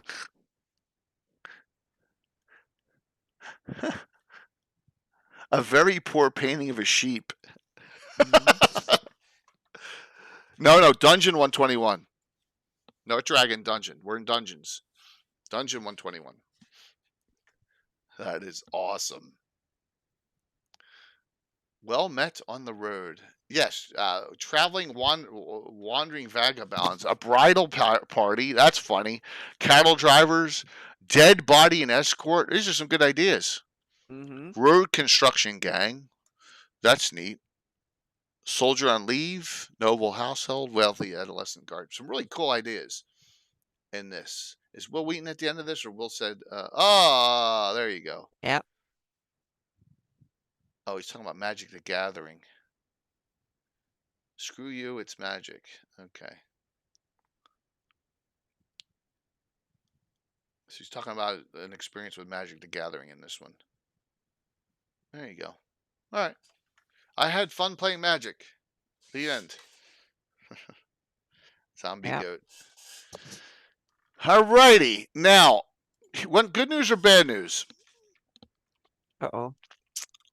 There ain't no more Greyhawk Adventures in the next two, if I recall correctly. In the 122 or 123. I don't think there are any. But there's one I think that should be. So let's go and take a look. I could be wrong too, just like I was with the one that was specifically Tharisden. All right, so we got this is 122. Explore Eberron. So we're into it. I guess all the Greyhawk 4 parts are done. So like we got to do something else now. Yeah. So But it had troglodytes, vampires, and demon trees. That sounds very promising to me. yeah. So we got Eberron Lost Continent here. Demon trees especially sounds very interesting. Here's Keith Baker, definitely doing Eberron. Final Resting Place, Fiendish Footprints, Root of Evil. None of these, I believe, were Greyhawk at all, but let's scan through them real quick. I think this one had... All right, so can't force it. All right, so let's talk about this. And look at that. He's got some... it's not even... Is that Dwarven Forge? Yeah, it's small piece Dwarven... It's Dwarven Forge. Yeah, well, something. Yeah, it's something the diagonal similar. room set. Uh-huh. Yeah. Right. He talks about the playtesting in Age of Worms here, Eric does. So, yeah, James Jacobs, Caddy, Cleric of Ouija, and Dragon. So they're talking about the actual play piece. I built a huge many-wing chamber from Dwarven Forge resin pieces. So they're actually using Dwarven Forge in the play test, which is interesting. Cool. So, yep. And they're talking about the Severing Whispering Cairn, Age of Worms Adventure Path claimed its first PC fatality. The dubious honor goes to the Paladin Abelard Albrecht Volker, played by a Dragon Assistant editor Wesley Schneider. So, pretty neat that he's talking about the playtest for it before it's out yet. Now, it's out 2 dungeons later in 124, but they're playtesting the first one in 122. Yeah, so, and Wesley Schneider now works for Wizard of the Coast as a D&D designer. Still does. Or developer. Yep. Yeah. He worked for Paizo for many years, and then he moved to Wizard of the Coast like a year or 2 ago. So it's pretty cool that you got that here in this. I like Drop Dead Fred. That's funny. Let me see. Come on, someone show up. Someone. There's Kevin. I want someone in one of these one day. I know that person, but nope. All right, talking about Origins next month. We'll get to next month as well. So, alrighty. Final Resting Place. Michael Cordes. First or fifth dungeon crawl. Looks almost Thrycreenish. Or is that no? That's the ones that spit, that dig up and spit. What the heck are they? Oh my god, my brain shut off. Yeah, that's exactly right, Gary. Eric's the Godfather of Age of Worms, and James is the Godfather of Savage Tide. And thank you, Dark Elf. There looks like it's an Ankeg, probably. I'm looking here. His adventure background. adventure synopsis. There's no background. It says any setting. There's no background here on where to place it. Here it is. It can be deposited into any game world. So there's nothing. There's no detail at all on this one. So it's a generic one. I always look for, like, here's Galehaven, the hamlet. The population's 364 human, elves, and halflings. So watch, there'll be a deity in here. It'll be freaking no roll or Arathnol or something. That's a cool map though. That reminds me almost of the original Greyhawk Ruins a little bit, the Yeah. way it went depths down. But so we got a waterfall caverns, but I don't think we have anything Greyhawk at all in this. Troglodytes, tentacled troglodytes, illithids, Great Grotto. This could be another one that you could place it somewhere, anywhere. With underground adventuring. But it is not yeah. So they're making mutant troglodytes here. That's what they're doing. They're mutating troglodytes in this adventure. Yeah. Illithid crafts and this stuff. dude, Yeah. this dude is doing something to her brain here. Uh-oh. Yeah. Insane male troglodyte barbarian. Oh man, that's a human there. I'm trying to see if I can find out who that looks. What is that? Looks almost That's like the head of it's like a kraken or it's a kraken or head. You think? Yeah, I think so, because it looks like he has tentacles that they're chopped off that are hanging down and or something. So yeah, or an illithid or something. Well, look at this. There's a Mordenkainen's magnificent mansion here, but that's a general magic item. Yeah, it's like a huge illithid. Okay. Oh, okay. Yeah, I think. Yeah. Illithid climbing grafts, whatever they are. All right. So you're getting appears the troglodytes are attempting to mutate themselves and get more power. Interesting. Male troglodyte warrior. Because troglodytes are always known to be very, very simplistic, right? They don't have a lot of technology, but it appears these are trying to advance themselves in this adventure. Oh my God. Hath Illithid Snurf Nebly Warrior. Oh my gosh. There you go. Yeah. Doing real well. Going over our dungeon. So, like I said, this one has no Greyhawk specific to it, but there's no reason. Oh my gosh, this guy wrote Beast of Burden, which is remember that big monster that was walking with the city on top of it? It's the same guy who wrote that. It was one of the two. I was like, no. Yeah. Fiendish Footprints, Tito Lieti, a big name, right? Next one, not Greyhawk, 6th to 12th. It's a wide spread. Let me see what the background on this one is. The adventure takes place in the dungeons of a ruined keep in any temperate forest of the DM's world. There you go, another generic one. Yeah. Yes, the stench. Of course. They smell like sunshine. That's interesting. Fiendish. Okay, so here's something Orcus is mentioned here. A cursed talisman forged by Orcus. The fiendish foot grants its wearer powerful defenses. Okay. Into the woods. Elven leaders. All right. Hobgoblins. I always just scan through it if I see a code word. That's a pyre of baddie. Corellan's mentioned. Corellan Larethian, but he's in all settings, right? Needleman, Needlefolk, Elves, Ashen Tower. Once again, another generic. Too many generics. Here's some ruins. It's a nice map, though. Yeah, I really like that one. Yeah.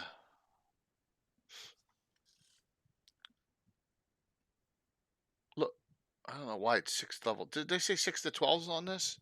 I don't know why it'd be level 6 to 12. It doesn't feel that high. Grick Behemoth. Am I missing something here? Like they've taken some themes and inspiration from EverQuest. I think I wasn't CR6, into EverQuest too CR3. deeply, so I'll take your word for it. What is that? It looks cool though. It's like a jester monster or something. Yeah. Oh my gosh. Mm-hmm. All right, so that one guy's definitely. Oh, it's a boggle. It's got to be a boggle. That's what it is. Okay. It's Okay. a boggle. A boggle. Boggles are hysterical. Uh-huh. Yeah, that's what it is. It's a boggle. Has to be.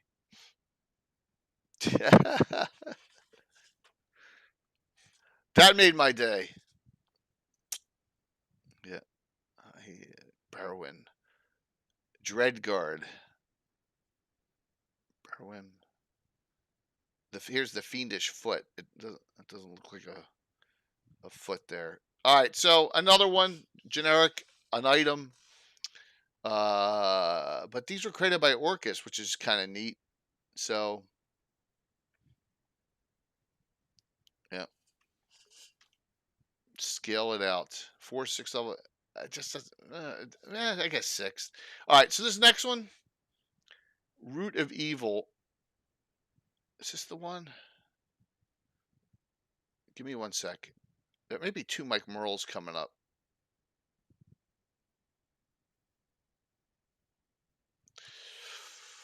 I think there's a Mike Merles in the next one too.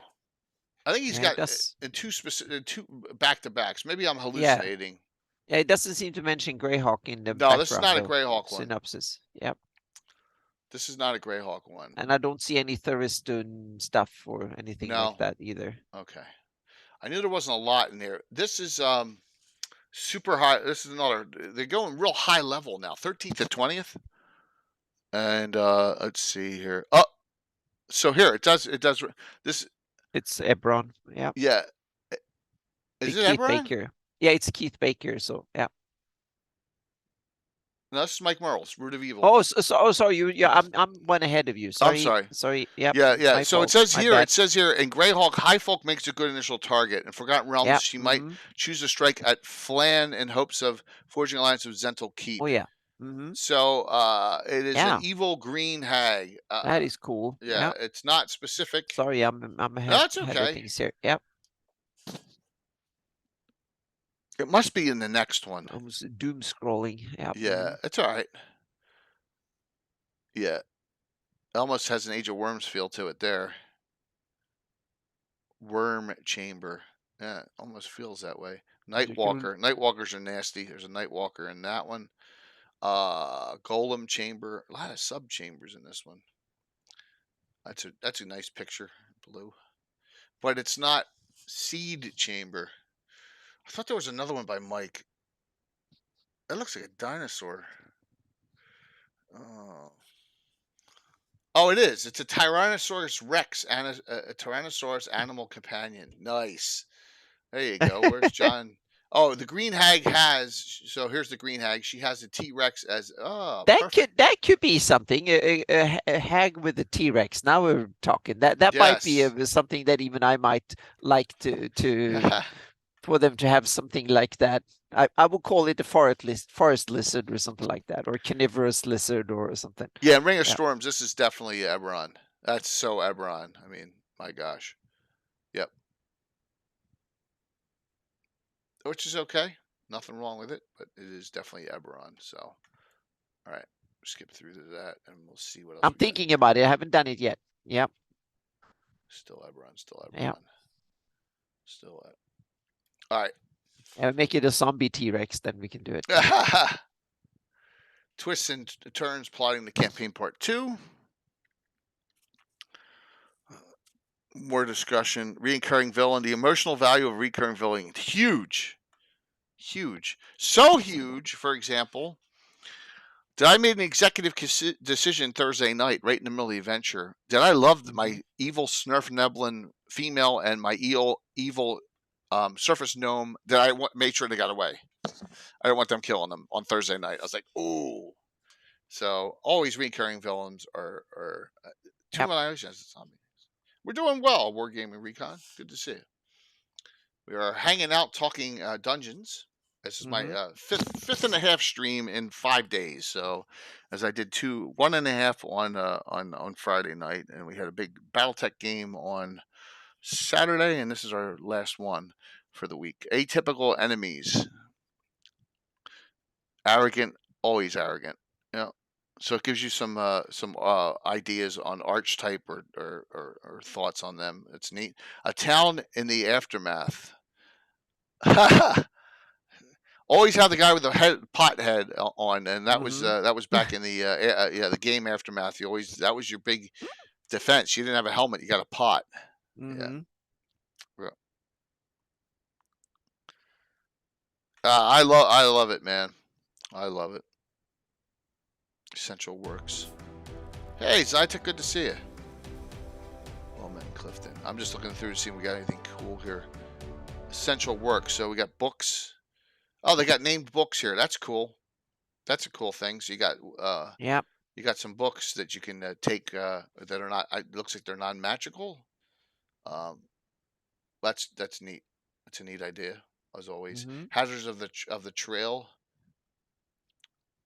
Ha! The fallen boardwalk. That happens a lot down the Jersey Shore. Swollen River. Just hazards beyond normal monsters and stuff in D&D. Good idea. Yeah. Good idea. And we got Will still babbling on here. Wait a minute. The village of Hamlet was in trouble. Ah! A brutal wizard known as the Faceless One had turned a local tribe. So he's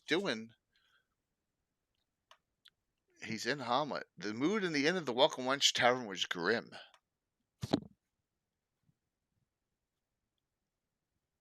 I wonder. Sounds familiar. If you play D&D at any time, it should. You met in a tavern, so, or he's just talking.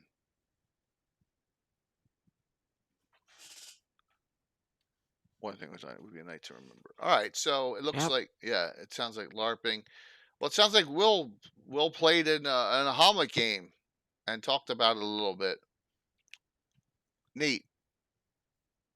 In this one. You got to remember, everyone, this is 2005. So this is 17 years ago. Yeah. So, yep. All right. Now we go to the last one of the night, 123. There are no Greyhawk specific adventures in this one either. But there's a really important... Oh, look at that. Look at the cover. It's perfect. We got a dinosaur right on the cover. A dinosaur and Warforged. Yeah. Yeah. It's awesome. Dinosaurs, dragons, and dryads.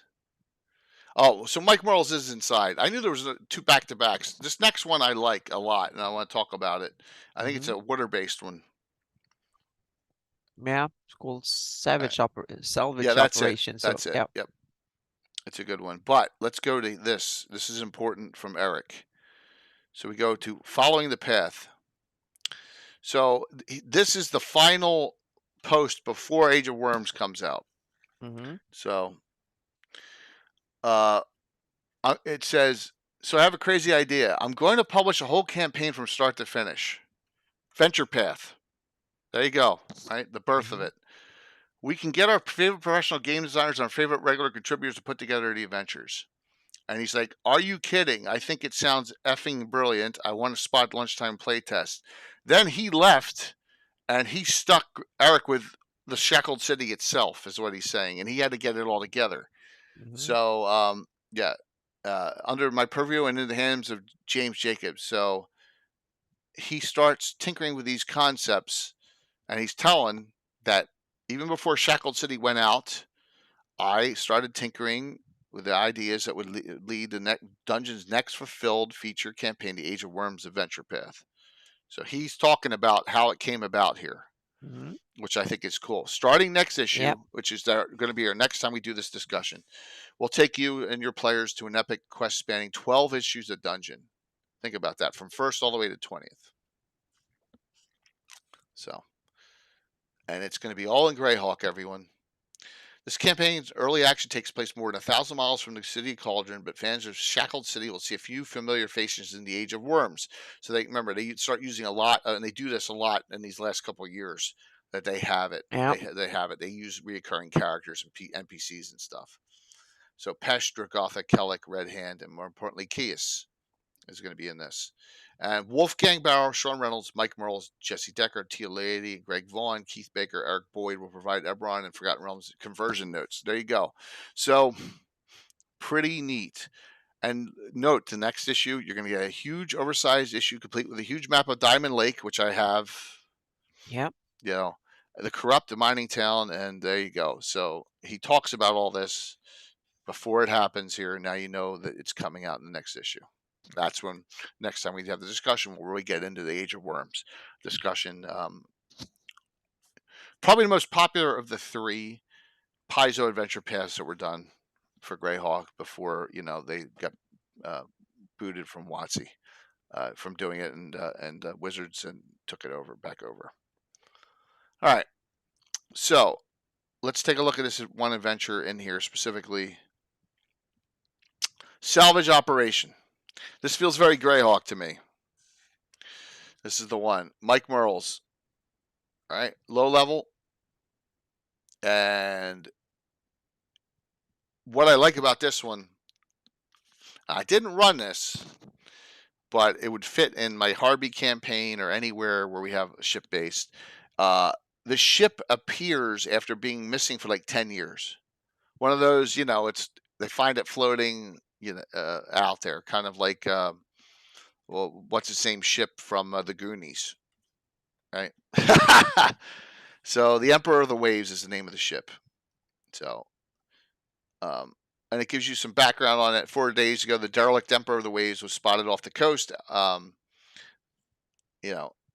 party of inexperienced adventurers to venture out to sea and discover the secret of the vessel's fate. So there you go. It's an investigatory adventure. I think it can be placed anywhere. Like I said, water-based. Flying Dutchman, you got it. You got it. So, and Mike Merles writes a good adventure. And there, and there it is here. You got a dwarven ship, the Soul of Winter, small but well run. And there, so you got nice ship, the Emperor of the Waves. There, so there's the ship. You got the maps for it and all, and you find you're on this. So coming out of the Principality of Ulick with the dwarven, be a perfect location. So look at this, Tunnels and Trolls 30th anniversary here. Yeah. And at that point, lots of orcs and half-orcs in this one. Mm-hmm. From the original story, it looks like they took all the original people of the ship prisoner, and then, which is fine. I mean, it's a good story. I think there's a dying kraken. There's a damaged kraken at the end of this, if I recall. Yeah, here, sick old giant squid is in this too. So okay, yeah. Yep. And that, just take a look at it. That's one I would recommend. Hey, Rich. Mike Merles has been playing D&D since 1981. Probably see him again at GaryCon, just like last year, right, Anna? Mm-hmm. So, yep. It was a good conversation. Yeah, absolutely. All right, so next one, definitely Eberron. Crypt of the Crimson Stars. Eberron, so we'll go, who wrote this? It was James White and Andy Collins wrote this. Yeah, wow, big names. Yep. Right, we'll skip the Eberron one. Mid-level 6 to 12. Yep.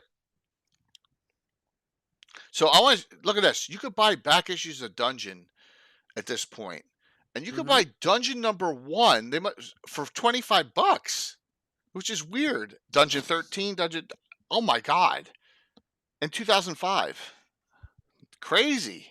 Might still have a few print issues left to sell, because I remember they sold print issues long after they printed extra, I think.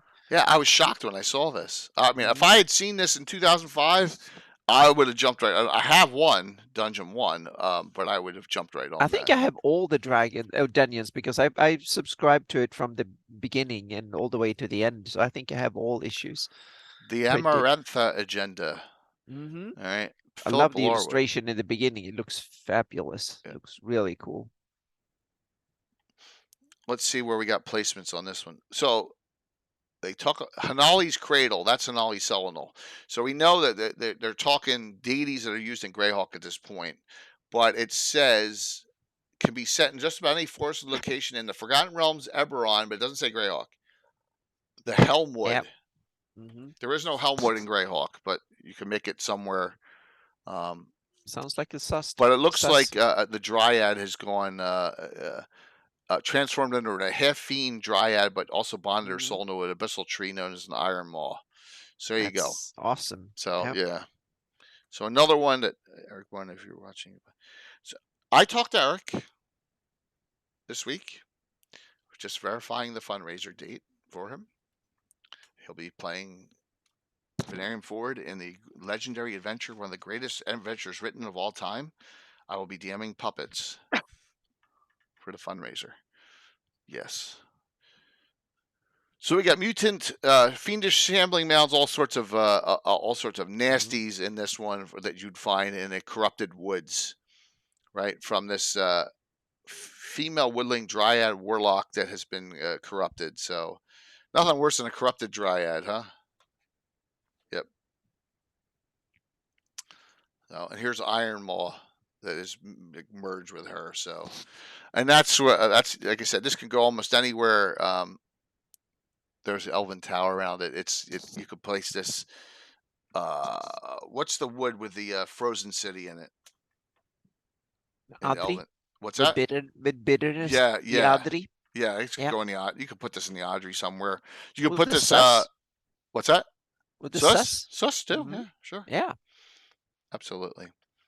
Green bound harp, major artifact. And That's Vesvi cool. is big enough to have almost anything. Oh, absolutely, woody. absolutely. And the only reference I see is the Hanali's crate. Calling it something from that deity because I use Hanali Selenol a lot in my campaign. So, but nothing else specific to it. Nothing specific to that. And where are we in this? Quicksilver Hourglass. Looks like vampires.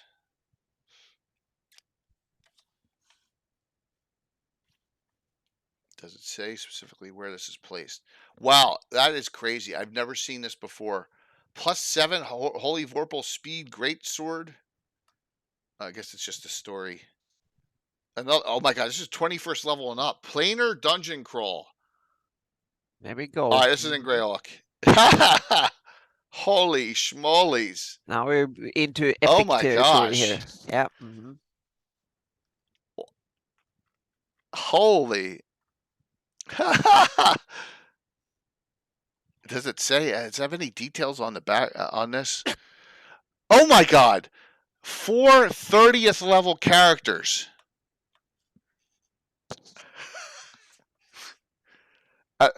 Okay.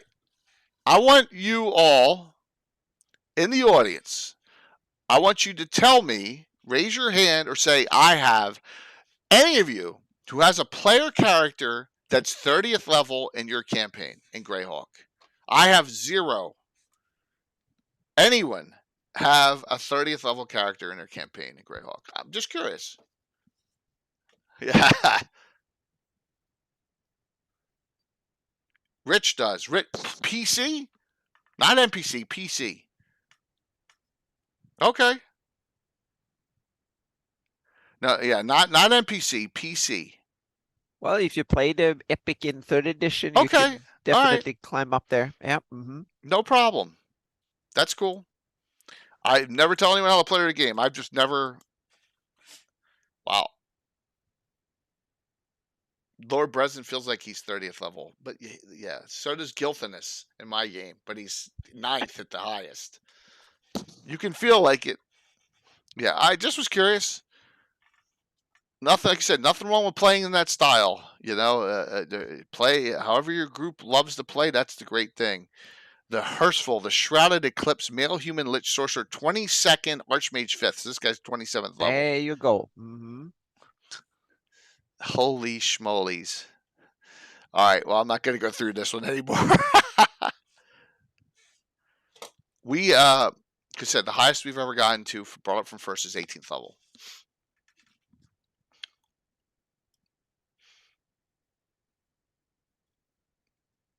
Okay. What size? Did I see that? Was that a dragon? There's some. When you get creatures on this level, Balkagen, the Crimson Eclipse, male human vampire sorcerer, 29th level. Holy. That's cool.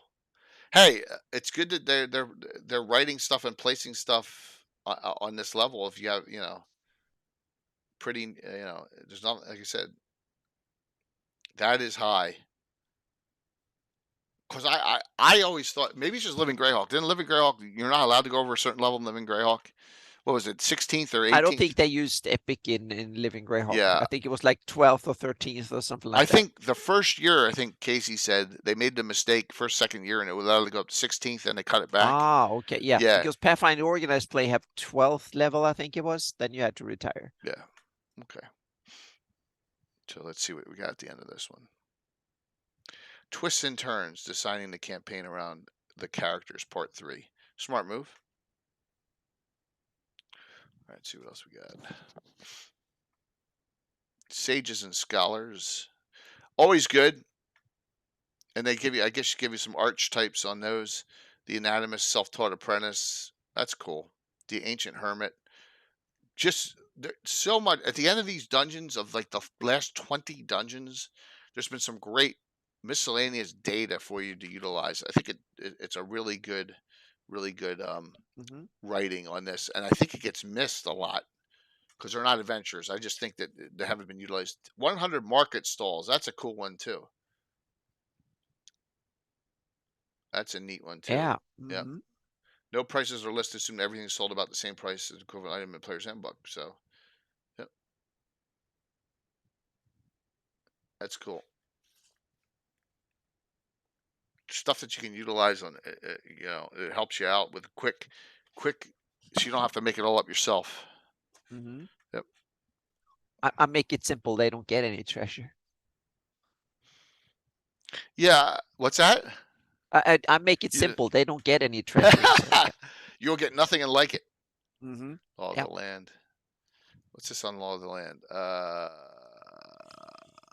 Tollman, Huntsman, Forest Wardens, where there's no city law. That's good. That's a good one too. That's a good one too.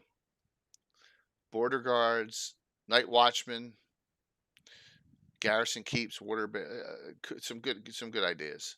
Let's see if is Will in the. Will's at the end of this one too. Yeah. The backup quarterback. Wrote about introducing his stepkids to D&D and how excited I was to share something that I loved. Let's see if I was just hoping that it was a Greyhawk one, but it doesn't appear to be.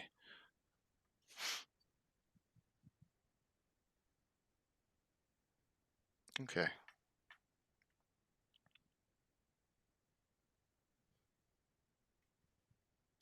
Huh. Okay. Yeah. Neat. All right. Look at that. We're at 8:50. Impeccable, isn't it, Anna? Yeah. Somehow I get lucky with all these. You perfect. You minute planned all these episodes. Yep. By the way, if you did not watch the Fantasy Mapping Show Friday night with the 18 giveaways, you should really check it out because Steven Chenault was super, super excited about what Anna showed with all the Altamir stuff she's done. Made me super excited too. So, yeah, and I haven't done much yet, but it's coming. It's molding. The basics is starting to take shape. So, yep. So, let me go back to the main screen here while I prep some stuff. So, holidays are coming, everyone, and I really wanted to squeeze in as much as I could this time. But thanks. Let's talk about before we do the giveaway. Yeah, everyone, please. My goal is for tonight to give away Scarlet Brotherhood, and then like another adventure of some sort. All right, for the winner, and that'll be. I got 7 things I got to mail out tomorrow, and I'll get them all out tomorrow. Hey, Tino. So there. We're wondering when you or Chuck was going to show up.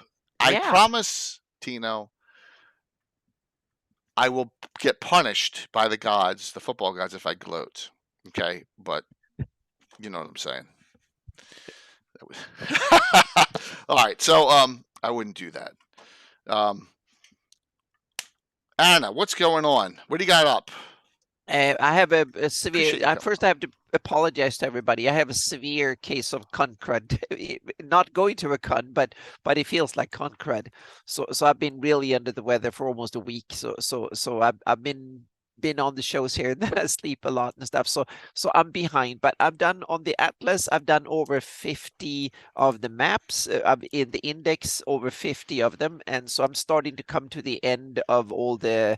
I've done 3/4 of all the work because a lot of the Namnin Hepmonaland and stuff are not that much on, so to speak. So I'm starting. I'm going through the worst ones now. So it's not that bad. So most of it, but I hate Excel now. I never ever want to work in Excel again ever.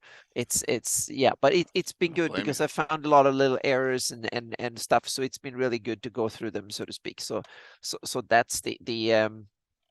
So that one is coming. Everything is delayed by 2-3 weeks, both because the election dragged on a little bit and also the Maui being ill a bit, but I'm getting there. It's not COVID apparently. I've test negative, so it's something else, so like a flu or something. So we'll see. But I will get better. It doesn't get worse anymore, so it gets better. So I will be back again, work fully. And then Altamira is starting to take shape. I've done some really cool renders with that. So look at the fantasy mapping show, and that opens up for a lot of cool possibilities. And now I get so into what I can do that I couldn't do before. So the new computer is going to rearrange my priorities for the future a bit. So I have a blog post almost written about that, because now I want to do things that I have a possibility that I never thought would be possible to do, or I wouldn't dare to hope on it, so to speak. Now I can actually start doing it, which is really cool. But there are some now, so we will have a special show with Ed and with spells. So I have a several new spells that I've done. So I will get them out to patrons first, so we can talk to them, and then we'll get them to everybody, or talk about them at the show with Ed. I have 2 9th level spells, an Iusian and a Necromancer, Awesome. more generic Necromancer, and one specific I use. I have the IU spell, the Dome of Despair, a 9th level Iusian spell. And then I have and one that Iusian priest can do too, but it's more like a generic necromancy spell that is Exterminate. It's my version of a 3rd edition spell that I didn't think was juicy enough. So I felt like it's kind of, and I also think it's something that could be used by other evil spellcasters of really high level, so to speak. So it's a 9th level spell. So it's both of those are really potent spells. And they're nasty in ways that I don't think we've seen in other spells the same way. Especially the Dome of Despair is kind of eerie and cool in a ways. And if you don't have a paladin, you're doomed on that one. So that means that if you want to go up against the old one, you need a paladin. And if you don't have that one, then you're literally doomed. So that then you're screwed. So yeah. So that one, it's kind of cool. Yeah. So that is coming, and so but I'm behind on a bunch of other stuff too, but it's coming up, so to speak. I have a whole bunch of stuff that is kind of half through or an 80% done and stuff, but I want to get the damn Atlas done, so I'm slugging through the Excel stuff so I get that done. And now again, big hats off to Dwayne Costa, who done this twice, and I'm like, wow, there's a lot of work, but it's like 5,000 names or well over that, so to speak. So but I think it will be worth it for the future. So yeah. That's awesome. So, no, obviously Christmas Eve you're not having a mapping stream, right? No, Friday I skipped that. I might do or some Friday. impromptu Okay, live stream or something like coming that up on if that I'm up time. sitting and working. But working in Excel is so damn boring that I don't think Yeah. anyone would. I don't want to torture anyone more Okay. than myself with that. So yeah. So, this is we've gone from Wednesday every day through to tonight. and thank you Mhm. for all the wonderful support. But just note, we're not done before the holidays. So Wednesday, this is one of Mike's ideas.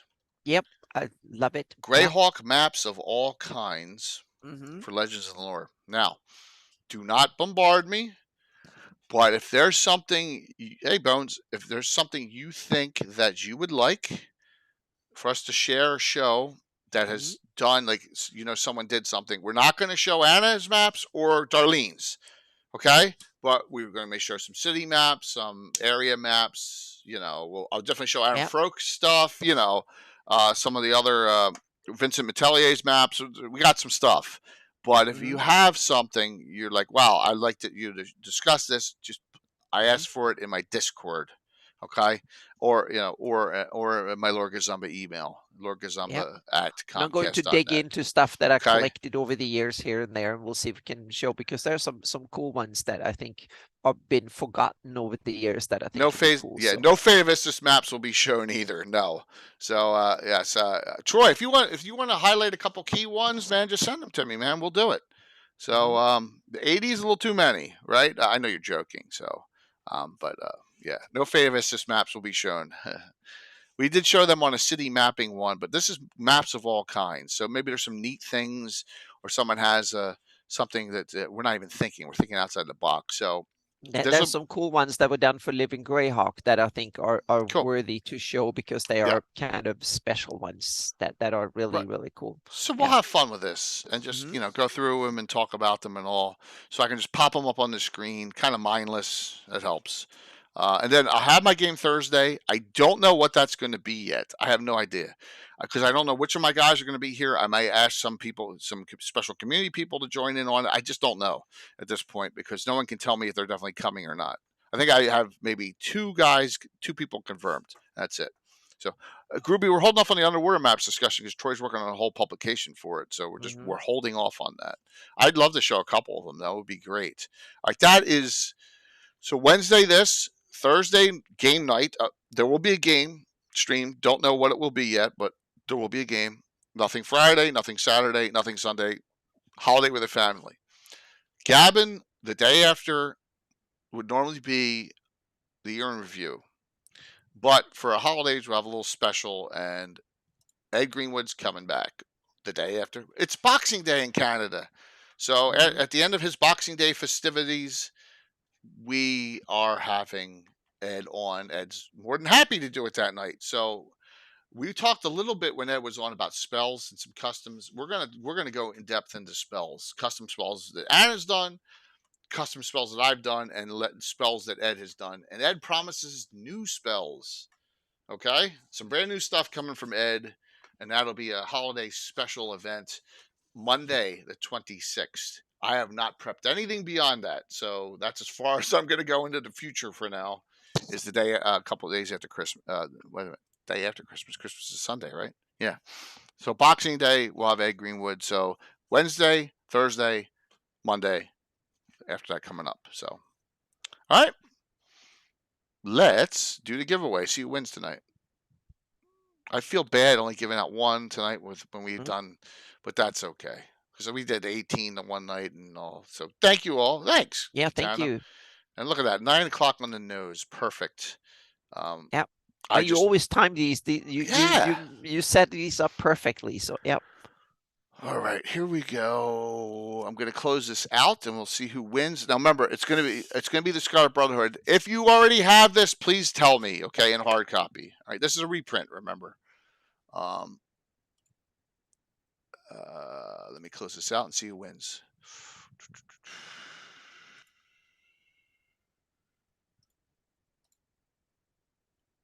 Orchid, what? Orchid, grats. Cool. Or grats, Orchid. Congratulations. Yeah. Awesome. I know you don't. Very cool. I have that. I believe I have that address you want me to send it to already. So, congrats. You won. I think you already gave me an address to send this to. Right. So, but you can talk to me via Whisper on that, and hope everyone is has a great night. Who we raiding into tonight?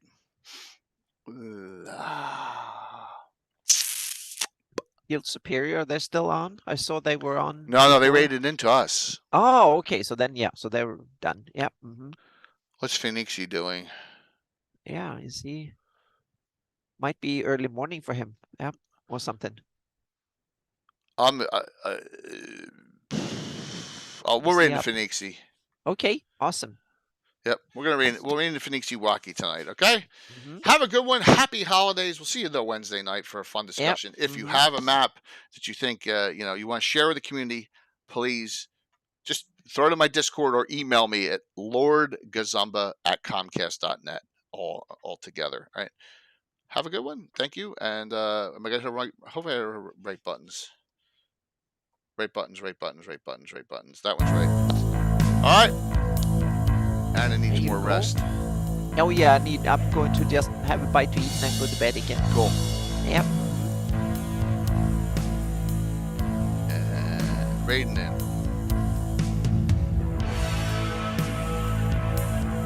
Thank you, everyone. Yeah. Yep. Thank you.